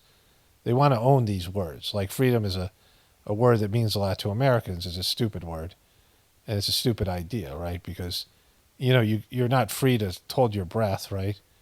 I mean, you can, I guess, and I don't think anybody can really do that without, trying to just hold your breath.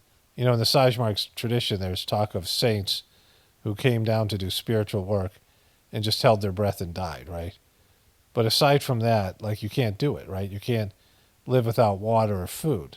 And there is ways that, like, on a spiritual level, you could do that, but that's not for everybody, right? Like, when you're on planet Earth, you have gravity, you have your biological needs, you have all these things, right? And so your body isn't free. Like, you're not free to swim to the bottom of the ocean without an oxygen mask, or you're going to drown, right? Like, you have your physical constraints, and you can't fly, you can't fly like a bird, at least, right? You can't run like a cheetah. Like, you're limited in whatever capacity. You have these physical limitations, the laws of physics, right? Which prevents you from doing all the things you want to do. Support the missions that I want to go to the church that I want to. Not everyone has the same opportunities, but the United States is, of anywhere I've ever been, it's the one place where you can accomplish more. The big, fantastic thing about America is that it is the land of opportunity. I know it sounds trite, but it's the truth. This was probably a lot to do with Joe Biden. Remember, he was pushing that word, the opportunity. Okay, so this is, again, another pretentious artsy-fartsy type thing here. This thing was a long film. It ends up with a baby in a red, white, and blue, a flag diaper. And we believe in this country. My name is Karen, and She's a Karen. Believe in justice. My name is Nancy. My name is Thoreau. My name is Jennings. My name is Dana. My name is Todd. And we believe in freedom. My name is Gina, and I believe in freedom. My name is Pat, and I believe in the freedom to work together. Yeah, Pat. Good job, Pat. Look at them. They all believe in freedom. Woo! Okay, the people aren't digging this because there's like a smattering of applause. Look at this. Peace and the American flag, things that don't go together. Without the war machine, you don't have the lifestyle that you have. Oprah Winfrey. Without the evil empire stuff. Here comes Oprah. Look at Oprah coming out. Look at Oprah bringing it. Look at Oprah. She's coming to Chicago where she's, made it big. They're going to give her a round of applause here. Look at him. Look at him go. Look at Oprah. Look at that lady. She knows about Oprah. She knows. Look at that. Look at how she's happy. She's filming. Woo! Hey, Oprah, it's me, Cindy Lou. And here we go. Woo! Look at them. Look at these doe-eyed fans. Who says you can't go home again?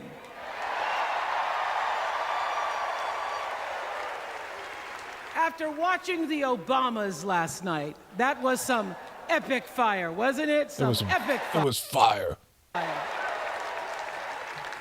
We're now so fired up, we can't wait to leave here and do something. Exactly. We're ready to do it.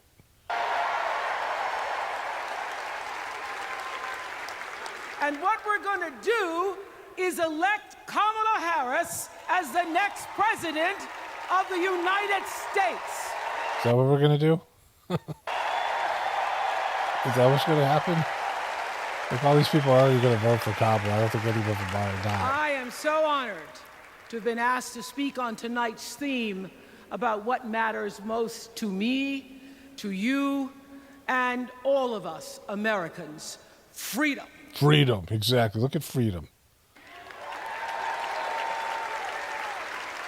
There are people who want you to see our country as a nation of us against them, people who want to scare you, who want to rule you, people who'd have you believe that books are dangerous. Yeah, what about anti-vaxxers, Oprah? Well, how's that? Like, people who didn't want to put that in their bodies, who were demonized. I might show you the memes of, I have a whole compilation. You guys have probably seen it. But, I show it all the time, so you'll see it at some point when you watch my videos. But all the people that said horrible thing about anti-vaxxers, and most of these people were liberal. Of course, Joe Biden saying anti-vaxxers were creating the pandemic. People say that, they should die and horrible things, right? What about that? Like, what about the freedom to not put that in your body, right? Like all these people, all these freaking pro-lifers, these pro-choicers and things. And assault rifles are safe. that there's a right way to worship and a wrong way to love. Boom.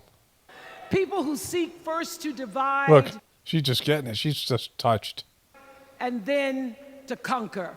Boom. But here's the thing. What's the thing, Oprah? When we stand together, it is impossible to conquer us. You know, this idea of divide and conquer is not something the Democrats can, pretend that they own. That would be the left-right paradigm, right? Because this idea of us versus them in terms of being Democrats versus Republican, but all the other demographics that are, being divided regularly. And these conventions are evidence of that, right? It would be this idea that all the people would come together and dispose of the people who control the system. But when you get rid of those people, you get rid of your lifestyle. You get rid of your multi-millionaires and all these people like Oprah Winfrey, right? And so what she's saying there, that when you stand together, they can't conquer you. Well, Trump won in 2016. Is that because Hillary was so divisive? Is that because the Democrats failed to fight? Right? No. Like, there's half the people believe in what Trump is, right? Or at least, a good majority of the people, good third of the people believe in Trump. A good third of the people believe in, very hyper-liberalism, right? And then there's the people in the middle, the moderates, and then there's people who are truthers. And, this is quite a different, we all believe that we have different views of the fabric of reality, right? And so it's just stupid. Like, it's just silly. Okay, so I want to go to this. I thought this was later, around when Oprah Winfrey spoke, but I guess it was earlier. But they're going to show you how ridiculous the Project 2025 thing is. All right. So, Saturday Night Live sucks. This guy is kind of naturally funny, but, the show is just tanked the last. It was never really as great as we remember it, but there used to be some funny sketches, right? And especially for the time, maybe they didn't age well, but they were funny at the time, right? But the last 10 years, it's just not funny. It's not, they've gone totally political and in a goofy way, right? But this is... What's up, DNC? All right. Y'all remember this big old book from before? When Colorado Governor Jared Polis ripped a page out of it? This is Project 2025, the Republican blueprint for a second Trump term.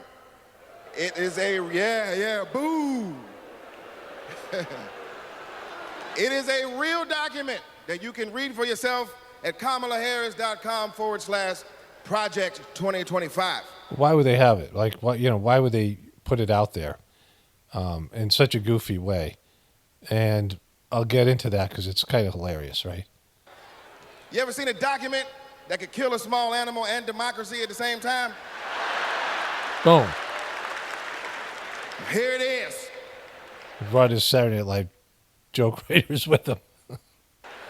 You know how when you download an app and there are hundreds of pages there that you don't read, it's just the terms and conditions, and you just click agree, right? Well, these are he just gets it, right? Terms and conditions of a second Trump presidency. You vote for him, you vote for all of this. Let's take so that's a conspiracy theory, right? They're pushing a conspiracy theory because 2025 has zero to do with Trump. Now, you could say that it's something that he has agreed with or puts out, or he has connections with people who wrote it, but it doesn't benefit him at all, right? Only a moron would put something like this out that they're going to use against you. Like, it's something they're using to scare people, right? And it's just, like, really stupid to put it out. The R word, right? It's just, like, really stupid, which I talked about.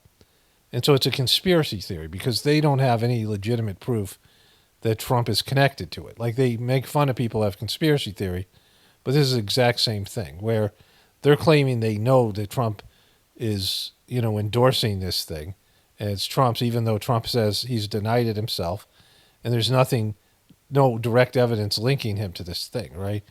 And so they, mock people for having conspiracy theories, but this is a conspiracy theory, right? But they're like, oh, well, we know about this. a look. All right, do we got Matt here with us tonight? Is Matt here? Hey, there he is. Matt, how are you, sir? All right, Matt. Look at Matt. Now, Matt, I understand that you work as an AV tech in Nevada, and you make a decent hourly wage. Is that right? Matt's, obviously his technical abilities aren't working right now. Oh, I don't know if we can hear Matt. Can we hear Matt? So who's gonna fix it? Keep speaking, Matt, till we can hear you. Uh-huh. Okay, that's good. I guess we're gonna move on from Matt. This is awesome. Like, you guys are trying to destroy Trump with the 2025. You can't even do a simple Zoom call or, video link. And this is Becky. Becky, can we hear you? Hi, Keenan. It's great to be here. Thank you. All right, good. Now, Becky, you're married, correct? I am. Me and my wife have been together for about 8 years. Oh. Boom. Her and your wife, they've been together 8 years. They're doing well. That's amazing. Very, very cute. Thanks. But I have got some bad news for you. I hate that. On page 584, Project 2025 calls for the elimination of protections for LGBTQ plus Americans. Ooh. So why would they write that on paper, like before the election? When they would put this out, this is our agenda. Like, it's the kind of thing that Trump would lie about being a part of, right? Like, these are things that you're not going to say in your political platform.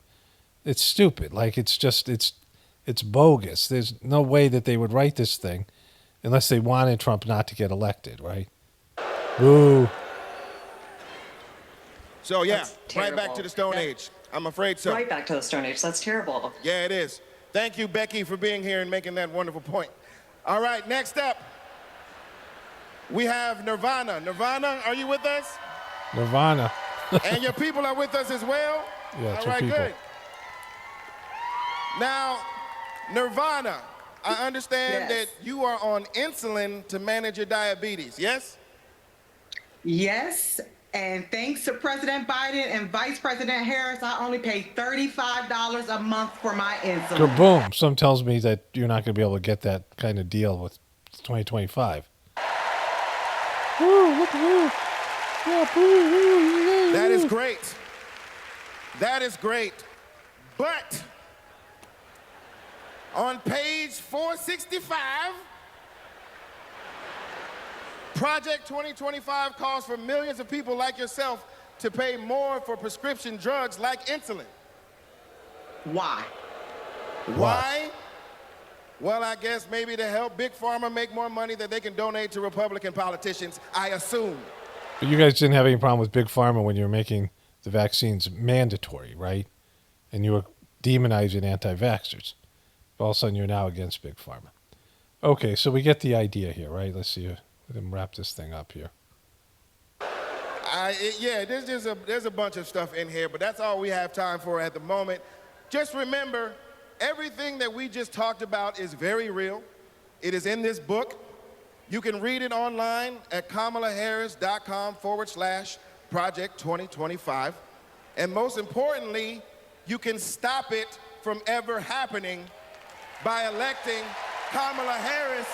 But who's to say, there's no connection between Trump and this thing, right? And not that I'm saying Trump wouldn't do all these things, but I hope he's not stupid enough to put it out before the election and losing him the election, right? Because this is definitely something that's not working in his favor. But to make this thing even more silly, ProPublica and the documented obtained videos from the Heritage Foundation's Project 2025 that are intended to train political appointees for the next conservative administration. So part of the reason they're putting out this 2025 is so that they can hire people. Some of this stuff is so that you can apply for jobs. Now, if you know anything about the DC jobs, federal jobs, my brother and I used to joke, my friends, about state jobs. One of my friends, the Jewish guy who was like a fireman, which is very rare for Jewish people, but he was one of my, basketball buddies. And he got a job as a fireman. And a bunch of my friends were applying for those types of jobs because, they're cushy jobs, right? State jobs. Like one time my brother did a state job, and he was going to work to pick up something, and I was with him. And there's some guys standing around. It was like kind of early in the morning, and he yelled out the window, "Lean on each other till the shovels get here," right? I mean, loud enough so they could hear him because there's all these things, right? And the state jobs, they're just known as things that you can, get good benefits and they can't fire you and just all these governmental jobs, right? And so there are lots of people who are professional, government type employees that would find their way into the Trump administration. They'd have no trouble finding people to do, these jobs. Like, it isn't like they need random cubies and crazy Trumpers to come in and apply for these jobs. It's stupid. Like, they don't need to publish 2025 and then say, do you want to be a part of this? Right? They don't need to make anything public. So they've put out a variety of training videos. This is Project 2025 private training video, time management for appointees. They're putting on training videos out on the internet so liberal YouTube channels and Kamala Harris can get these things and use them as weapons against Trump. This is how stupid this thing is, right? Like, it's the stupidest thing ever. Why would they ever do that? It makes zero sense. And the federal government implementing the president's agenda requires significant multitasking talents. Again, why would he put this out? Like, if he was putting something out like this that's going to hurt his chance to get elected, he would be the stupidest guy ever, right? Like, he just isn't that stupid. And she's talking about the president's agenda. They're talking about this is his agenda. And he said, no, it's not. But, like, no one's going to believe him because, like, it's the kind of stuff that he kind of believes in. And it's coming from this Republican think tank that's obviously run by some sort of intelligence community shills, right? And he can't really deny this stuff because people who believe this stuff will be offended by his denial of it. And so they've boxed him in and really screwed him. Like, they fucked the guy, right? Like, why would they do that? Like, unless they're intelligence community shills.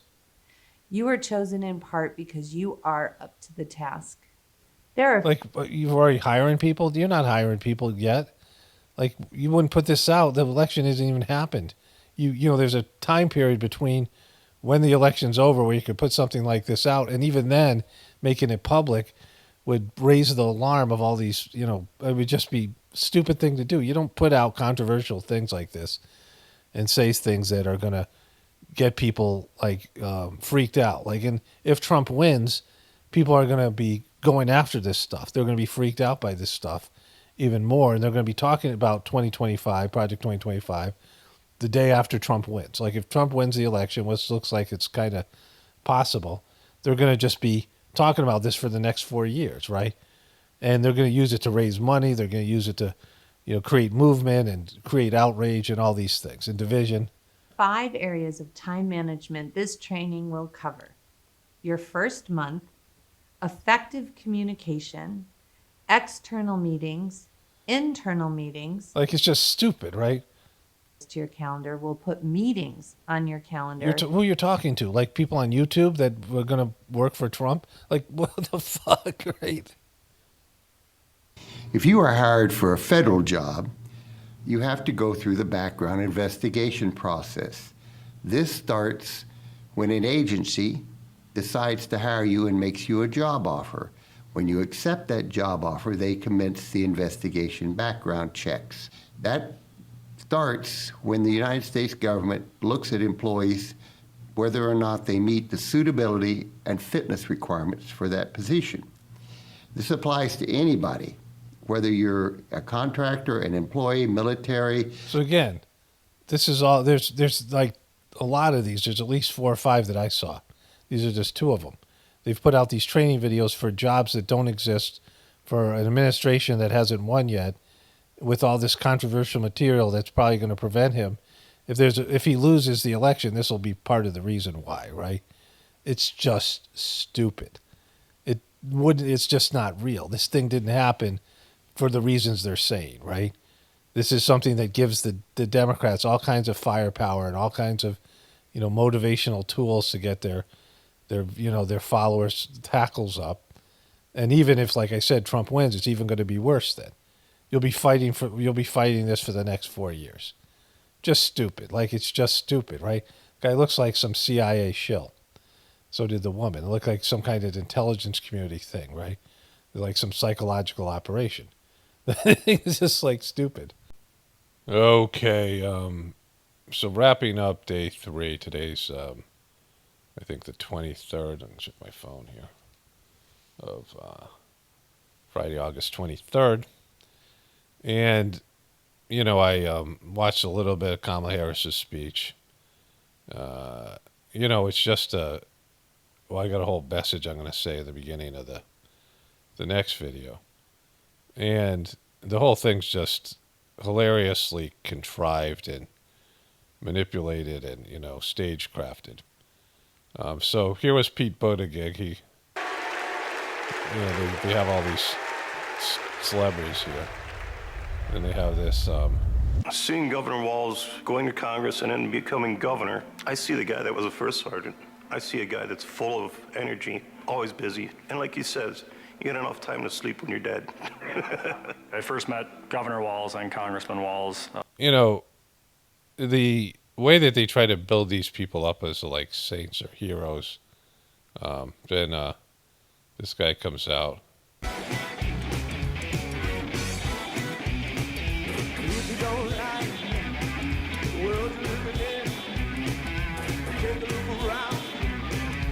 Nice rhythm there with that.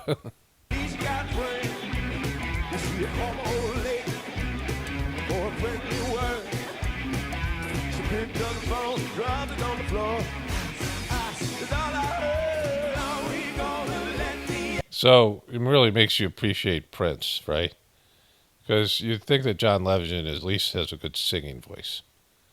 But this performance was nowhere near as good as Prince's version, right? They exhumed Sheila E. for the thing. And here, they exhumed her. And so I was going to do a whole thing about the elevator, but, these videos are so long. But, elevators, don't let the elevator take you down. Prince died in an elevator, and there's elevators take you to hell, and staircases take you to heaven. Then they, here.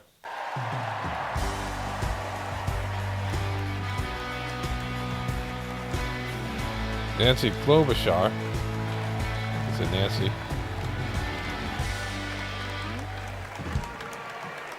Okay. That was a warm-up act. On behalf of...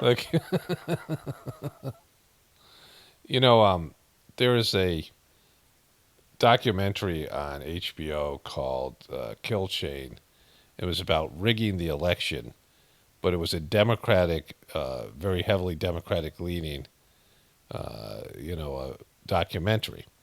And in Kill Chain, they talked about how it was so easy. They had a bunch of hackers in Las Vegas come together and hack the, whatever that name of that company is, don't care, don't tell me, don't need to know, that was accused of, by Trump, and they sued Tucker Carlson, all those people. It was very easy to hack their hardware and their software. And so, the electronic voting machines. Of course, the big thing was the mail-in ballots. But they were talking about rigging the election because Trump was going to do it. And it was right before the 2020 election, they put out this documentary. And it showed how easy it was to hack the election. And then she was on it. Like, she was talking about how they were concerned that Trump was going to hack the election, how easy it was to do it. If you ever get a chance to see it, it's kind of interesting because they changed their tune completely after Trump lost, right? The great state of Minnesota. Minnesota. Where purple reigns. Amy Klobuchar. I stand before you in support of our next Vice President, Tim Walz. Okay. So, she ran for president the same year that Kamala Harris did. They're all showing up. Pete Buttigieg did. some other guys. And then they bring out his football team here. Look at these world-class athletes. No wonder they won the state championship. And then they had this documentary about him here. Oh, this guy tells a story. This is what I want to show you. We want the people in charge to be genuine, compassionate, and trustworthy. The thing is, there are people in our neighborhoods who fit this description. The kind of people who display quiet leadership by helping kids pay for their lunches. Okay, so this was this guy. Tim Walz is the kind of guy you can count on to push you out of a snowbank. Boom. That's the kind of guy. Like, you get in a snowbank, Tim Walz is there for you. He's done it. He's pushed people out of snowbanks before. He's actually done that. I know this because Tim Walz has pushed me out of a snowbank. Boom. I grew up next door to the Walzes in Mankato. Mr. Walz was also my geography teacher. Woo, Mankato rocks, woo! And my coach. Not for high school football, but for 7th grade basketball and track. So what was a high school football coach doing, coaching 7th grade basketball and track? Well, there was a kid in the high school who couldn't afford to pay for lunch, and he ran up a lot of debt. He ran up a lot of debt. This, somehow I heard this, because I don't know why I watched this guy, right? But this kid ran up a lot of debt, and so, apparently they can't refuse a kid lunch. But they will saddle your family, not the kid, with debt, right? Which is a completely effed up thing. They say, well, you can, eat on credit, right? Run up a tab at school lunches. And Tim and Gwen decided they'd help pay it off. They started calling around the district to see if there were any positions they could fill. Now, first of all, this is pretty embarrassing for the kid because he can't afford school lunches. And the parents, we don't know what the story is, but this guy's telling everybody, right? Like, this everybody knows, right? Like, if you're going to do something like this, and again, the kid isn't running up debt, the family is, right? The kid doesn't, at least as far as I know, doesn't leave high school owing $5,000 in school lunches. And I don't know, I'm not going to look up horror stories about this, right? But, it's embarrassing. And, the Walzes made a big deal about everybody knowing about what they're doing here, right? Because this guy's telling everybody in the nation about this kid whose parents couldn't afford to pay for his lunches, right? To make a little extra money. And that's how he wound up coaching us 7th graders. That's right. That's right. He did that. He paid off lunches. Yeah, that's right. That's the kind of guy he is. And so then they go into the story here. There's the team up there. Good job, Skippy. Out here in the wide open spaces, we are reminded of the values we share. A commitment to community, country, and standing up for what's right. Tim Walz grew up... that's like not how people think about and talk about every day, right? Like, it's just, we know how the guy dealt with COVID people. We know how anti-vaxxers was treated by these guys, right? And they're not about freedom or any of this, Up in a small town in Nebraska, where he spent summers working the family farm. There were just 24 students in his graduating class. His dad served during the Korean War. Like, she's crazy, right? She's got those crazy eyes. And that meant a lot to Tim. So he enlisted right after his 17th birthday and served 24 years in the National Guard, rising to command sergeant major. Tim went to college on the GI Bill and became a social studies teacher. That's where Tim and I met. We shared a classroom with a divider right down the middle. His classroom Shared a classroom? was a lot louder There she is, Gwen Walz. than mine, but I could hear how engaged his students were. Tim taught for over 15 years, and he coached football, helping lead the team. Wait, he coached football? to a state championship after 0 wins just a few years before. Tim taught them how to believe in themselves and that we're That's what he does. He teaches people how to believe in themselves. all in this together. And they're all in this. That's like his signature moves. Believe in yourself. We're all in this together. When one of our students started the school's Gay Straight Alliance, Tim agreed to serve as faculty advisor because he knew how impactful it would be to have a football coach involved. Boom. Tim getting it done with gay straight alliances. He inspired his students, and he changed lives. He is just so joyful in everything that he does, but I think also standing up for, what he believes to be right, stands up to bullies. See, what bullies did he? What bullies were bullying him in this the neighborhood here, or in school? What bullies did you guys have? What kind of bullies? What bullies did he stand up to? Tim's students inspired him to run for Congress in southern Minnesota. Tim spent a lot of time working with Republicans, fighting to help farmers and expanding veterans' benefits. Whether it was in Congress or as governor, his focus has always been helping working people like those he grew up with. That's why he fought for the largest tax cut in Minnesota state history. But Tim Walz was there for small businesses like ours. Businesses, small business. He got it done. With the urging of Governor Walz, we were able to pass the Alex Smith Insulin Affordability Act, and it has saved lives in Minnesota. He saved lives. With Tim as governor, Minnesota is one of the best places to raise a family and one of the best states for business. Tim's a lifelong hunter and gunner. He's a hunter. He likes guns. Boom. He likes killing birds. But after the Sandy Hook school shooting, he knew that we had to do something. So he's fought for background checks and red flag laws. But of all the things he's done, Tim loves being a dad. He's a good dad. We struggled to have kids. They struggled to have kids. Remember, you said you had IVF, but you didn't have it. Like, you didn't even know what procedure you had because he's so in tune with you.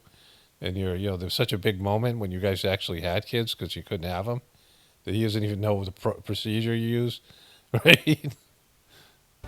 And fertility treatments made it possible. There's a reason our daughter is named Hope. Hope and Gus mean the world to us. Governor Walz making good on a promise to his son and family yesterday by getting them a puppy. Then we're going to go get some food, corn dog. I'm vegetarian. Turkey then. And Turkey's meat. Not in Minnesota, turkey special. So, you're special, Tim.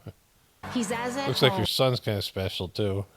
on a farm, a fishing boat, a football field, or a factory floor, as he is on the floor of Congress.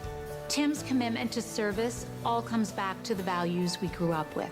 Love your country, help your neighbor, and fight for what's right. Because that's what America is all Look about. at all these kids hugging him. 2 middle-class kids. One, a daughter of Oakland, California. Not Oakland. Not Oakland, honey. Don't be pretending you're from Oakland.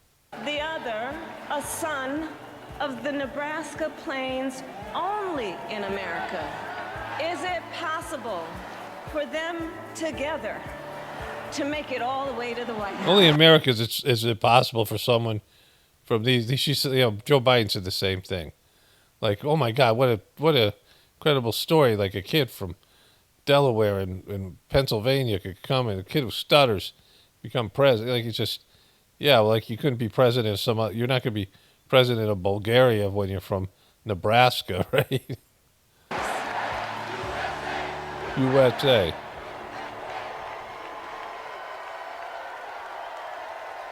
Woo! Please welcome the Democratic nominee for Vice President, Governor Tim Walz.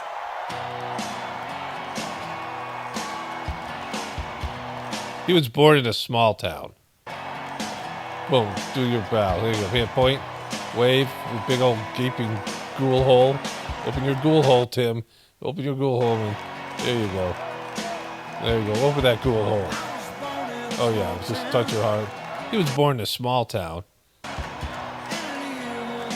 And he lives in a small town. There he goes. Open that freaking ghoul hole.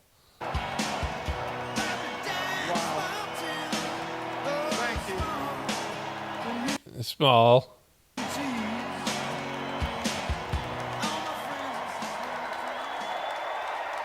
Are you from a small town, Tim? Thank you.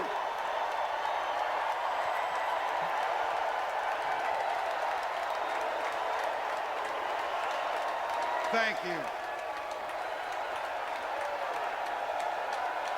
Well, they're really loving Tim Walz. I just found out about him 2 weeks ago. But he's just one of those genuine people you just immediately fall in love with. Wow. Walz. Thank you. Thank you, first of all, to Vice President Harris. Thanks for putting your trust in me and for inviting me to be part of this incredible campaign. Woo! Tim Walz also, we'll get back to the speech in a second. I had to go to CNN because they didn't show the kids. That's why I want to show you. The mom and the kids, they just fell apart, right? CNN showed it, but Kamala Harris didn't. It was weird because I assume this was the same feed. But anyways, Governor Tim Walz pushes Minnesotans to get vaccinated. So this afternoon, the governor will be talking about Your Shot to Summer. That's the campaign. Your Shot to Summer. You can go out and have a summer if you get the shot. Offering incentives for you to roll up your sleeve to get the shot. Right now, there are 9 freebies, including tickets to the Minnesota State Fair. Boom. Or annual passes to our state parks. The goal is to get 70% of Minnesotans vaccinated by July 1st. And at the same time, Visa gift card of $25. the White House aims to get 70% of the country vaccinated with at least 1 dose by July 4th. And it's offering incentives like free childcare, sports tickets, even free beer. Let's go into the summer freer and safer. Let's celebrate a truly historic Independence Day. I think we're on our way out, and the more people that get vaccinated make us move faster. Boom, then we can get back outside again, and Tim Walz can get the neighbors not to spy on each other anymore. You won't have to be able to you can't rat on your neighbors anymore. Tim Walz also was good with the kids. He wanted the kids to stay safe. The school this week, COVID cases among America's children are surging to all-time highs. About 252,000 kids tested positive for COVID-19 in the last week. That's the highest ever in a 7-day stretch. The American Academy of Pediatrics says children accounted for more than 26% of all COVID cases in the United States that week. Caroline Cummings is live in Rochester, where the governor just welcomed kids in elementary school back to the classroom and hopes Minnesotans will continue to get the vaccine. Right, Caroline?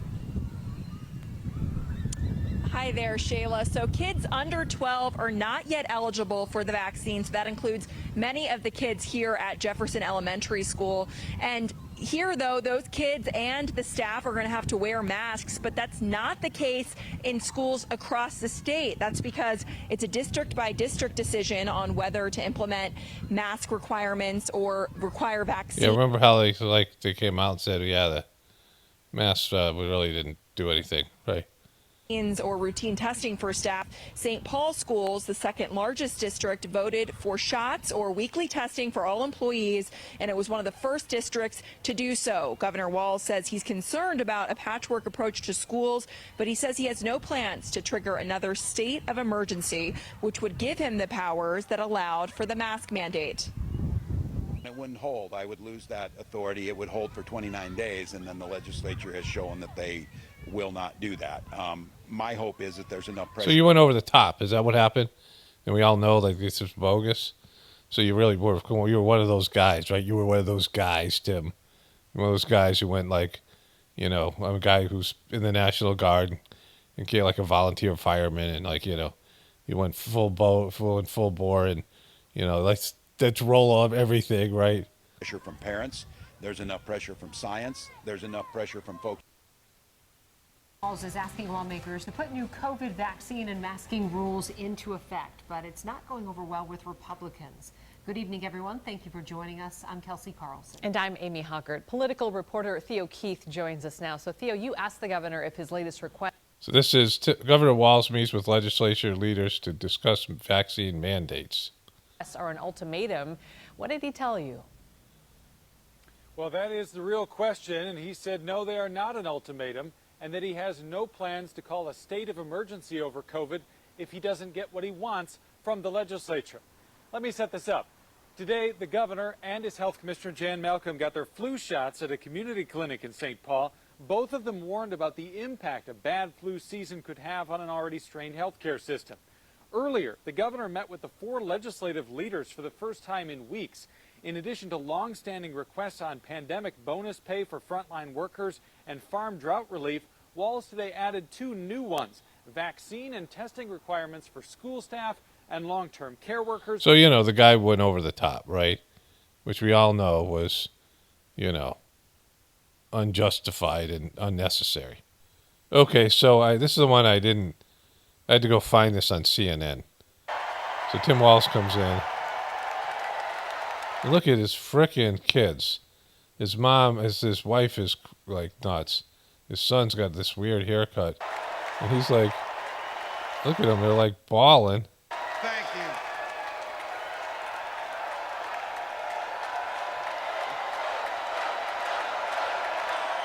Coach.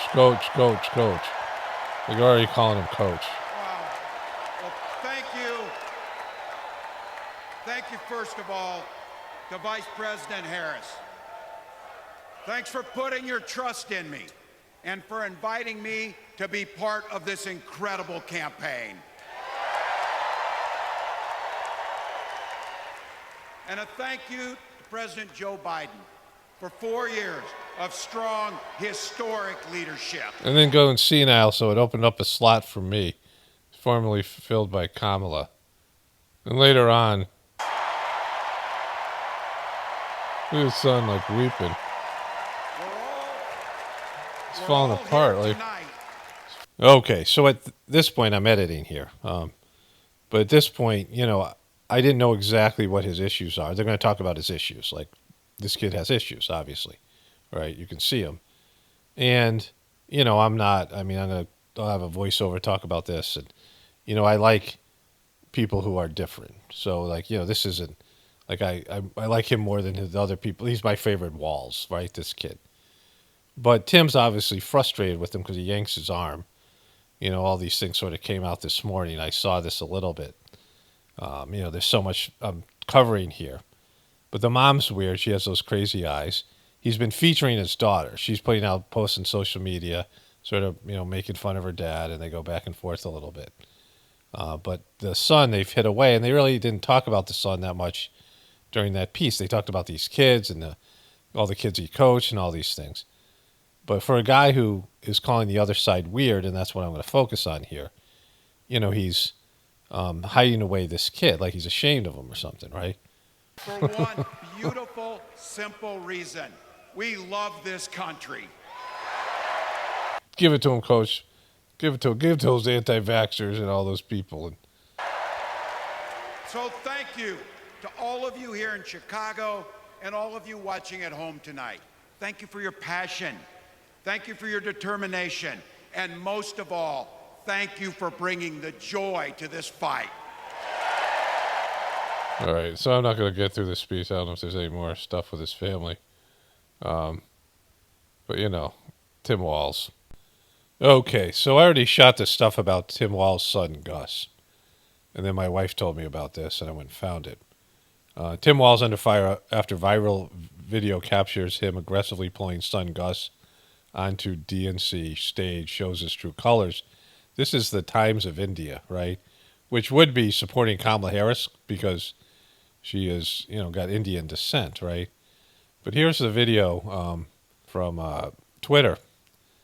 And so I already talked about his son, what you're going to see after this. I'm, going back in time here. But his son has issues, multiple issues, behavioral, psychological issues, right? And so Yanks is just gets frustrated, yanks his son. This is the guy they're calling coach, how compassionate he is, right? And, he's just over it. Like he's struggled with his kid. Look at it, that's face expression, pulling his hand, right? And so, he's not loving life with his kid, right? And so, let me switch over to a voiceover here. I'm going to cover this all in a moment. Okay, before I do the voiceover, I already done this voiceover. This is about, people being not normal and things, and, my own relationship to that. But, you've had these moments with your kids. Like, people do this all the time. I saw maybe a movie or sitcom where, this is a family that didn't get along, but the mom made them do one of those, maybe it was that show Raising Hope, I think maybe.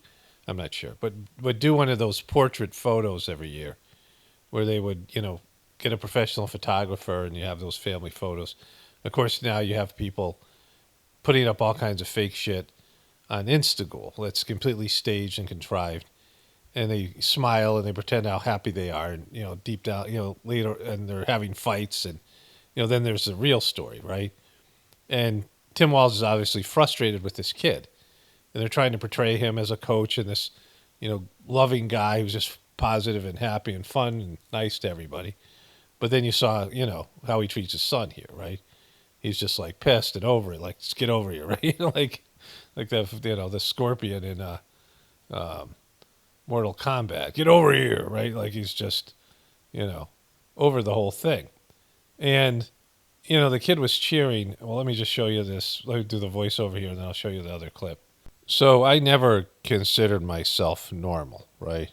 Like the word normal I don't associate with, right? Because, I have a different learning style. I'm dyslexic and introverted, and, there's probably more. That doesn't really suffice and say what I am, right?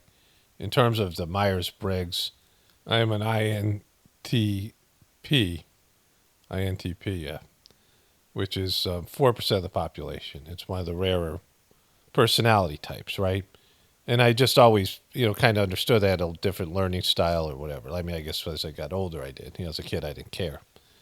But in terms of fitting in, like, I just never felt like I fit in, right? And, I'm always kind of an outsider. And in the truth community, I'm rare. Like, there's not so many people like me in the truth community. Truth community people are considered, a fringe group. And people who do Sajmarg meditation are a fringe group. And I was a fringe person, an outsider in both of those groups, right?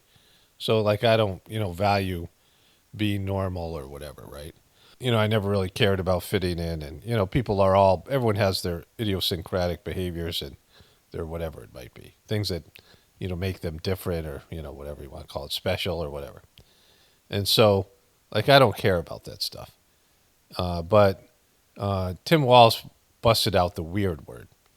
And, this DNC, which I'm going to say over and over again here, was like a weirdathon. Like it was a freak show, right? Just in terms of the normal behavior, what people consider normal behavior. Like, I don't know if I met these people in real life, like Emma, whatever it is, Emma Off or some of these people, if I had to work with them, you don't know whether you're going to get along with somebody, you're going to like them or dislike them or whatever. Like, I don't know my personal feelings to them.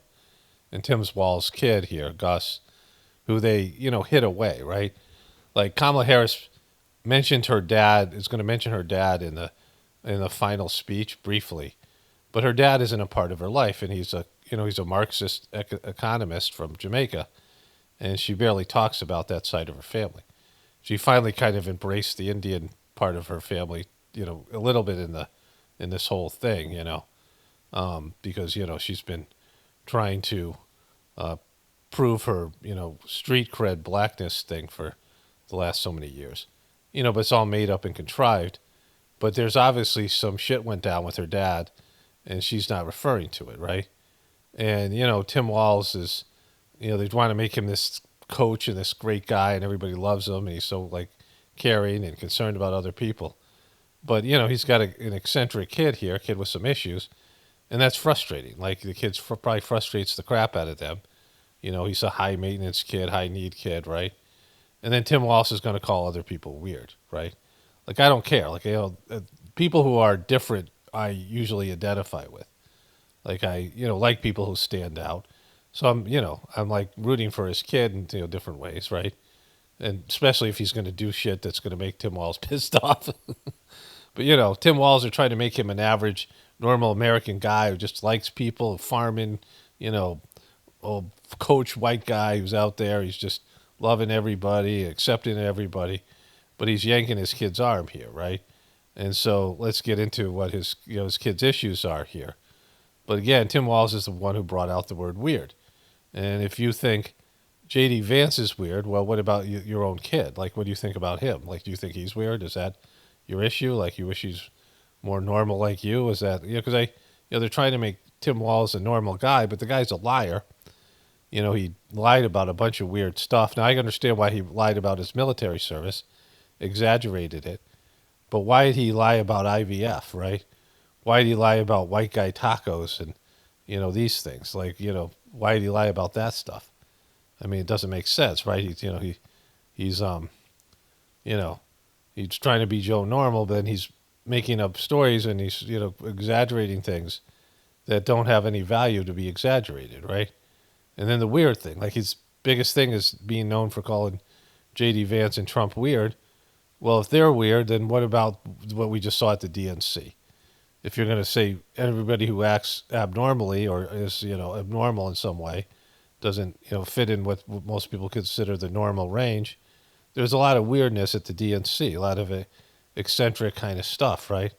And you guys want to say, oh, this is all great, we embrace all that stuff, but those guys over there are weird, right? Well, like, it doesn't work that way. Like, either you're accepting of everybody or you're judging people, and you're judging people. So here's a clip where they feature the son here. So there's been numerous videos, and they showed a clip during that presentation of Tim Walz and his daughter. And, his weird wife is featured. She's got those crazy eyes, but she's acceptable. But they've hid this guy away, right? He's got this sort of, he's got that haircut from Tropic Thunder, that character, Simple Jack, right? He's got a weird haircut. Gus Walz sat front row for the biggest moment of his father's life, and his pride exploded out of him. Hope, Gus, and Gwen, you are my entire world, and I love you. But I thought you were like just helping everybody else and being governor, and like you don't do those kind of jobs when you're family centered, right? Family focused. I mean, he worked a full-time job as a teacher, and then he spent a lot of time coaching and helping other kids, right? So, he wasn't probably all that present for his own kids because, he's, doing all these extra things, and then, of course, being governor, and now this, right? That's my dad, the 17-year-old could be seen saying. He stood with tears streaming down his face, pointing to his father, Minnesota Governor Tim Walz, as he accepted the Democratic nomination for vice president. So, he's acting in a way that is not what you would normally see a kid that age, a high school kid acting, right? Gus wept through much of his father's speech, and when it was over, he climbed on stage and wrapped his dad in a tight bear hug. His parents recently disclosed that the high school senior has a nonverbal learning disorder, an anxiety disorder, and ADHD, but they... which is kind of not all that abnormal now for kids, because this generation of kids have all these issues, right? So he's got, he's probably on all kinds of medications and, all these other things, right? But they haven't celebrated this kid like they're trying to do now. Like, nobody even knew that much about him. He wasn't featured. And then all of a sudden he spazzes out at this thing here. And they're, They called his condition his secret power and said... You mean like Kanye? So you're a Kanye fan. He's brilliant and poised for success. Gus is getting his own turn in the spotlight after his older sister, 23-year-old Hope Walz, delighted Americans with playful social media videos she filmed with their dad. Gus's exuberance captured hearts, becoming perhaps the defining image of his father's address and further humanizing a running mate picked by Vice President Kamala Harris, in no small part for his everyman appeal. Yeah, but he's yanking his kid's arm, right? Because, kids like this with these issues, they're high maintenance. When you have, Kanye's high maintenance, right? Kanye's mental issues, yeah, I did when I went to get my master's degree in counseling, we had to cover like core, these various type of psychological models, right? And you went through these various, there's like 4 different core, classes that were part of each semester. And the first assignment was creativity and madness. That you have people who are, artists and, who are, famous people that broke barriers, but oftentimes they're flirting with, or they're just out and out crazy. And one of my friends at the time told me, why don't you do Bobby Fischer? One of my, someone who does the meditation that I do. This guy's a chess player. And he said, you got to do Bobby Fischer. And, if you've seen the movie Pawn Sacrifice, it doesn't even, it's a good movie, but it doesn't really even shine a light. It doesn't, give you the full story of how crazy Bobby Fischer was, right? Extraordinarily eccentric. But all these other people in my class did these stories about people who were famous, and then they had these mental issues, right? And Kanye's one of those people. Oftentimes people who are, really good at, one thing or specialized at one thing, or they, they break ground in some area, and then whether it's music or something, entertainment or even politics and things, they're crazy as well, right? They have these issues. And so, there's this element of creativity and madness, this idea that this is my superpower. But those people are difficult to deal with, right? Those people are, people who aren't socially normal like everybody else, like, fall within the normal range, are difficult, right? Are high maintenance. And this kid's got to be high maintenance. His dad, by yanking his arm, showed you he's just over it, and they kind of hid him away. They're rolling him out there because they can't, not put him out there. But for a guy who called other people weird, right? There was a very weird. The whole thing was weird. The DNC was, a lot of eccentric, weird people that you wouldn't consider normal. Ella, Dougie Fresh's daughter, and her tattoos, and the way she dresses, and these are, if you're going to call other people weird, then you got to say, hey, we're not normal either, right? We got our own stuff. Tim Walz is trying to be the normal guy next door, the guy you can count on to push you out of the snowbank and all these things, but he's got some stuff here he's got the answer for, like the way he was yanking his kid's arm, and they're trying to put on this show, but it's not reality. It's not how he really is or who he really is, right? I got one more thing to do about this. His pushing the vaccine here. Governor Walz launches Kids Deserve a Shot vaccine incentive program for Minnesotans ages 5 to 11. A $200 Visa gift card to Minnesota families who get their kids 5 to 11 fully vaccinated in January and February. These things, right? So they're really pushing this stuff. This is back when they had Omicron, right? And as Omicron surges across our nation, we're continuing to use every resource we have to keep our families safe and healthy. There's a transmittable virus circulating in our communities, but getting our children 5 to 11 years old vaccinated gives them critical protection against severe illness and hospitalization from COVID, right? So this is getting COVID vaccine saves thousands of Minnesota lives, and thanks to Wilson Image, Barbara Silas, and Black Nurses Rock, you can get yours while running your errands until August 21st, right? So he was really pushing this thing. Governor Tim Walz couldn't impose a vaccine mandate for Minnesotans, even if he still has emergency powers. So he wanted to do mandates, but he couldn't. Let me just show you this. They're trying to present an image of like freedom of choice, pro-choice stuff, and acceptance, and everyone's okay. Freedom is a big part of it, right? But they were anything but free, the way they treated people who rightfully, and, we've been proven right over a period of time, were not wanting to embrace the medical scientific agenda they are forcing on us that turned out, as we now see, to be potentially even life-threatening and just, wrong on every level. And how they demonize people who are anti-vaxxers. So let me show you the compilation here, because this is, part of this whole thing, right?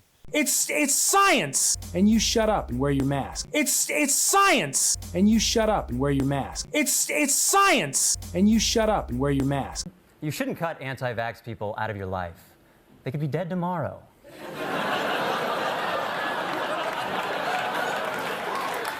Spend time with them, call them, get in the will.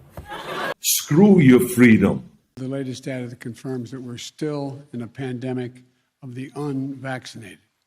Continue to be among the unvaccinated, are among the unvaccinated, are unvaccinated, The unvaccinated, there are people who are dying and who will die who didn't have to.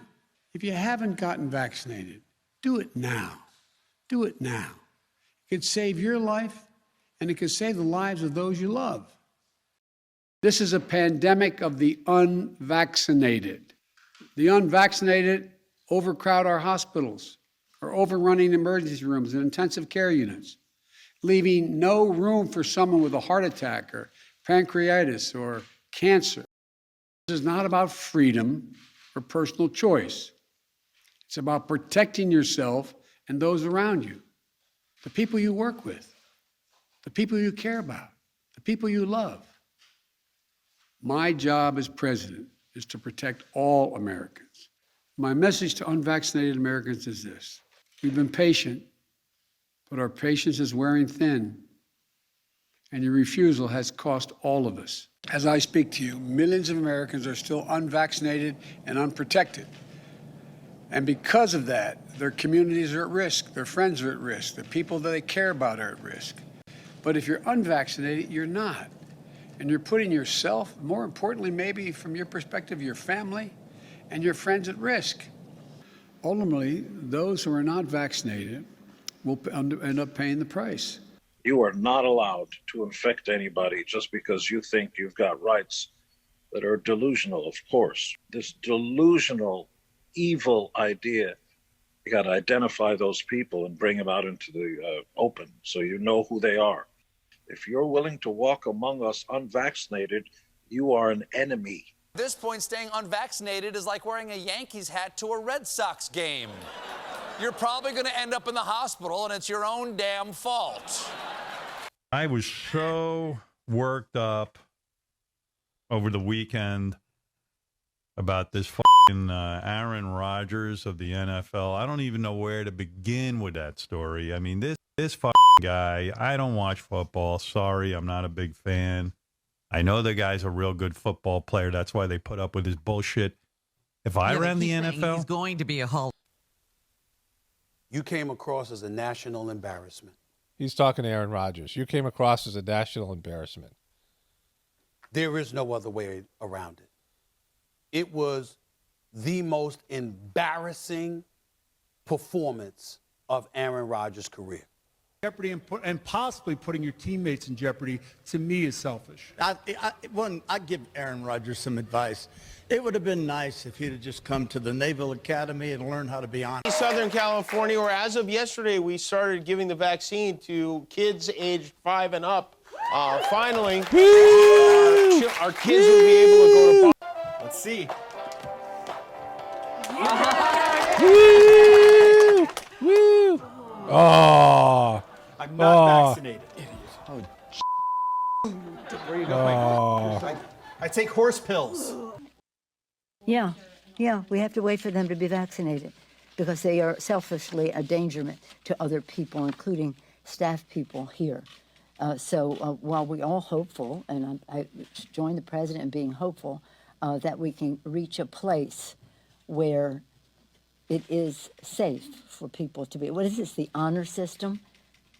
The honor system as to whether somebody's been vaccinated? Do you want them breathing in your face on the strength of their honor? So let's just see. Let's just see. I mean, again, this is about science and governance. And science and governance, we have a responsibility to make sure that the House of the Representatives chamber is not a petri dish because of the selfishness of some not to be vaccinated. Teach people common sense. You need to get vaccinated. She doesn't even know what else to do to get the people of her state to get smart and listen to the facts and get vaccinated so people don't die. It's like that simple. Is it not the people who choose to remain unvaccinated right now who are causing all of this? It is selfish at this point to not get vaccinated. If you can be vaccinated and you refuse to, that's a selfish act. You're putting other people's lives and health at risk. You should get vaccinated. Because frankly, we know that we can't trust the unvaccinated. Because frankly, we know that we can't trust the unvaccinated. Because frankly, we know that we can't trust the unvaccinated. The new cases in COVID are because of unvaccinated folks. But it's time to start blaming the unvaccinated folks, not the regular folks. It's the unvaccinated folks that are letting us down. The people who are not getting vaccines, who are believing the lies on the internet instead of science, it's time to start shaming them. What else? Or leave them behind. Because they are keeping the majority of Americans behind. I think I just passed a house with a Halloween yard decoration that was a bunch of skeletons burning an anti-vaxxer at the stake. I'm gonna go. And so there it is. It says anti-vaxxer right here. Took me a while to see this. That's why I'm pointing it out. And it's got a bunch of skeletons sitting around a campfire roasting a skeleton anti-vaxxer. This is supposed to be a fire, which is pretty effed up. Like, it's really effed up, right? And what my wife pointed out was, what did these guys die from?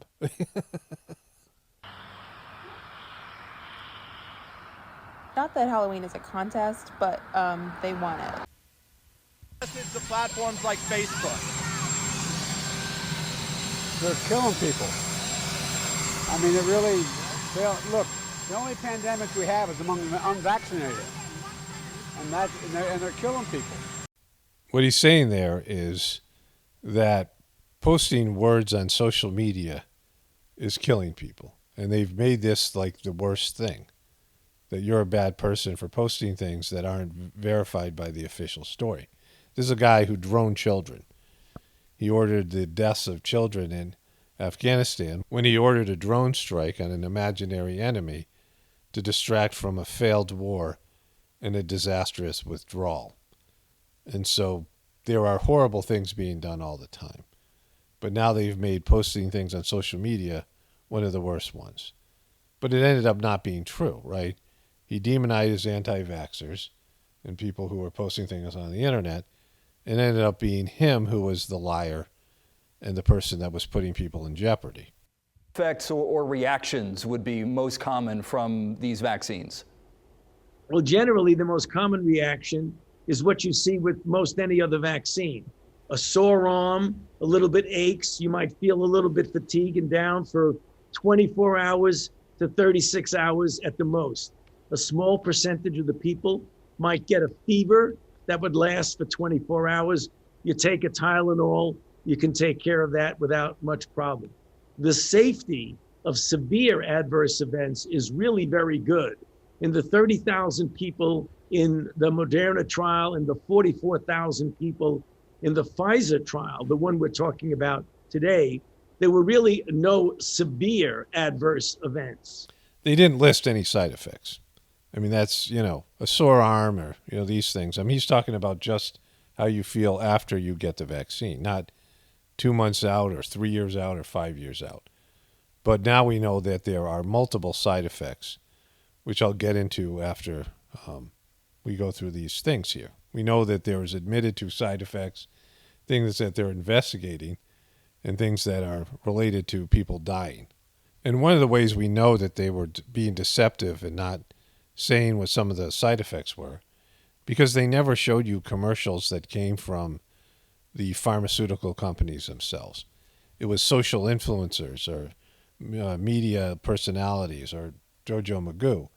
It wasn't Pfizer posting commercials, because if they did that, they would have had to list all the side effects, which we still don't know what those are, right, in terms of what they discovered.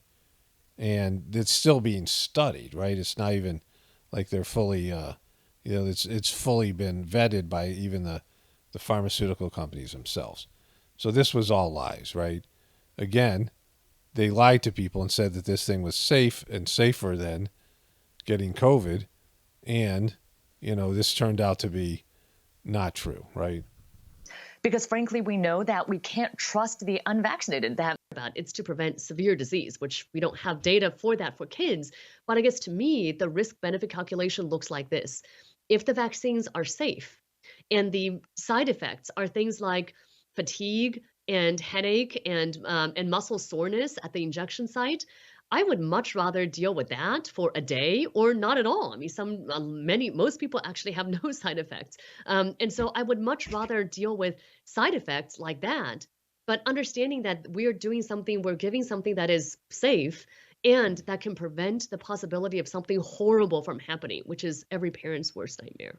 The question asked by the presenter was that because children really weren't dying from COVID, why give them a vax and risk any sort of side effects and things from the vax? And she, of course, said that there was no real side effects from the vax, which we now know is completely false, right? And we know that kids, there's something like 1,500 kids or less than that was the official statistics on the CDC died from COVID. Many of them had severe health issues going into the disease, right? So what she said here is, that she's saying, well, your worst nightmare is your kid's going to die. Again, putting the fear out there. There is a positive association with the word safe. Advertisers and presenters use the word safe to get people to buy their products. Safety is a big thing with people. And when they're scared of something like they were of COVID, and they were offered something that would keep them and their family safe, and they withheld information or out lied or, just made false claims with no scientific basis and saying this would keep you safe, then people went and got the vax. And now we know that things are different. And so all these lies and deceptions, and she had the nerve to say the unvaccinated can't be trusted, right? And so the other piece to this, which we now know, and both Bill Gates, I have the memes here, I've saved these things, and Fauci have both admitted that COVID wasn't beaten by the vaccine.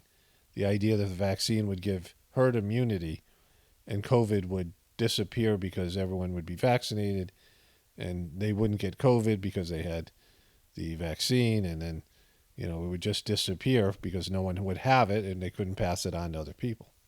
This idea of herd immunity through vaccination. We now know that COVID mutated itself out of existence, or mutated itself into a more safer, more contagious form, and that everyone had ended up getting it anyway.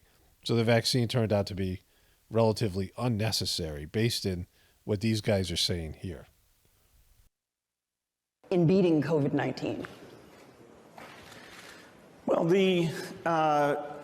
sadly, the virus itself, particularly the variant called Omicron, is a type of vaccine. That is, it creates both B cell and T cell immunity, and it's done a better job of getting out to the world population than we have with vaccines. I think what one referred to, what was not anticipated, was the extent of the mutations and the amino acid substitutions in Omicron, which is really unprecedented. It kind of came out of nowhere, where you have a virus that has 50 mutations, 30 of which are in the spike protein and 10 or 12 of which are in the receptor binding domain. The thing that's important is that it appears to be able to evade some of the immune protection of things like monoclonal antibodies, convalescent plasma, and the antibodies that are induced by vaccines. That's the sobering news against severe disease. But when you get to Omicron, the protection significantly goes down. Keeping the events that are safe and also the events that have fun for people too. We can't be canceling everything, especially if we're going to be living with COVID for the foreseeable future. I would say that if you choose to go, make sure that you're vaccinated and boosted. Make sure that you're wearing a mask, even though it's outdoors. If there are lots of people packed around you, wearing a 3-ply surgical mask. Don't wear a cloth mask. Cloth masks are little more than facial decorations. There's no place for them in light of Omicron. And so wear a high-quality mask, at least a 3-ply surgical mask. And if you're going to be visiting elderly relatives. Recently, when you said here on CNN that cloth masks were, quote, little more than facial decorations. So in light of Omicron, what kind of mask should we all be wearing? And were you surprised by the pushback from your comments?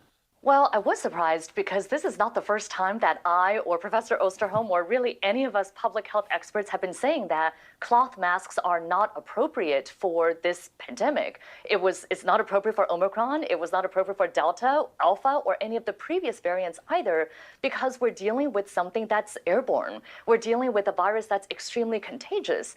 At the very beginning of the pandemic, we didn't know about masking. And then we didn't have enough masks, enough high quality masks for healthcare workers. And so we were trying to ration those. But then pretty quickly, we recognized that COVID is airborne. Do you agree with the move? I do. There was and is a time and place for pandemic restrictions, but when they were put in, it was always with the understanding that they would be removed as soon as we can. And in this case, circumstances have changed. Case counts are declining. Also, the science has changed, but rather that the responsibility should shift from a government mandate imposed from the state or the local district of the school. Rather, it should shift to an individual responsibility by the family, who can still decide that their child can wear a mask if needed. Take New Jersey, the case in New Jersey, for instance, their new case average is just over 4,000. Is that an acceptable number to do this, or are they projecting out to March 7th at this point? I don't think we should be looking at case counts at all at this point, especially when we're dealing with a milder variant and when so many people were exposed to Omicron and therefore have at least some level of protection either through vaccination or immunity. The key number that we should be looking at is hospitalizations. If our ICUs and hospitals in that particular region are not overwhelmed, if they're not over capacity, we can set a number, for example, 75% or 80% full, then we should be able to relax all restrictions. And I actually believe that we should be starting to, with the first restriction removed, should actually be the restriction on children. Because while for adults, you could say, well, what's the harm of adults masking when they go into a grocery store? There actually is a harm that we should be discussing of children continuing to mask. That doesn't mean that masking doesn't have its place for children when there are very high rates of hospitalization. If we get a new variant in the future that children are particularly susceptible to, we may want to bring masks back. But we should also be intellectually honest and say that masking has had a cost, especially for the youngest learners, people with English as a second language, children with learning disabilities. There has been a cost to them. So the risk-benefit calculation has really changed. But she's had the flu for 14 days. Should she get a flu shot? Well, no. If she got the flu for 14 days, she's as protected as anybody can be, because the best vaccination is to get infected yourself. And so she should not get it? If she really has the flu, she definitely doesn't need a flu vaccine. If she really has the flu, she should not get it again. No, she doesn't need it, because it's the most potent vaccination is getting infected yourself. The current vaccines are not infection blocking. They're not broad, so when new variants come up, you lose protection. And they have very short duration, particularly in the people who matter, which are old people. I knew these vaccines were not going to protect against infection, and I think we overplayed the vaccines, and it made people then worry that it's not going to protect against severe disease and hospitalization. It will, but let's be very clear. 50% of the people who died from the Omicron surge were older, vaccinated. Was the Pfizer COVID vaccine tested on stopping the transmission of the virus before it entered the market? If not, please say it clearly. If yes, are you willing to share the data with this committee? And I really want a straight answer, yes or no, and I'm looking forward to it. Thank you very much. Regarding the question around, did we know about stopping immunisation before it's entered the market? No. We had to really move at the speed of science to really understand what is taking place in the market. So anyways, let's just wrap this up here. But they're fraudulent, which we all knew. I mean, I don't have to prove that. You kind of know it. But, they're trying to be one way and say that they're one way, but they're actually something different, right? They're trying to pretend to be one thing, but they're actually not that thing, right? And so Tim Walz is a fraud. Like, the guy that they're presenting here isn't the real guy, just like with Kamala Harris. It's all manufactured, and I'll get into that in the last video. And this, finally I'll be able to complete this thing. I don't know when this one will be up. Today's Friday. Probably I'll put the next one. I want to put the thing up Saturday and just maybe take some time off. from posting videos, let everyone catch up with all this stuff if they, see how that all works out. But anyways, only spirituality will save this world. It's Paramano, definitely important for the apocalypse and the ascension. Everyone have a blessed day and be grateful.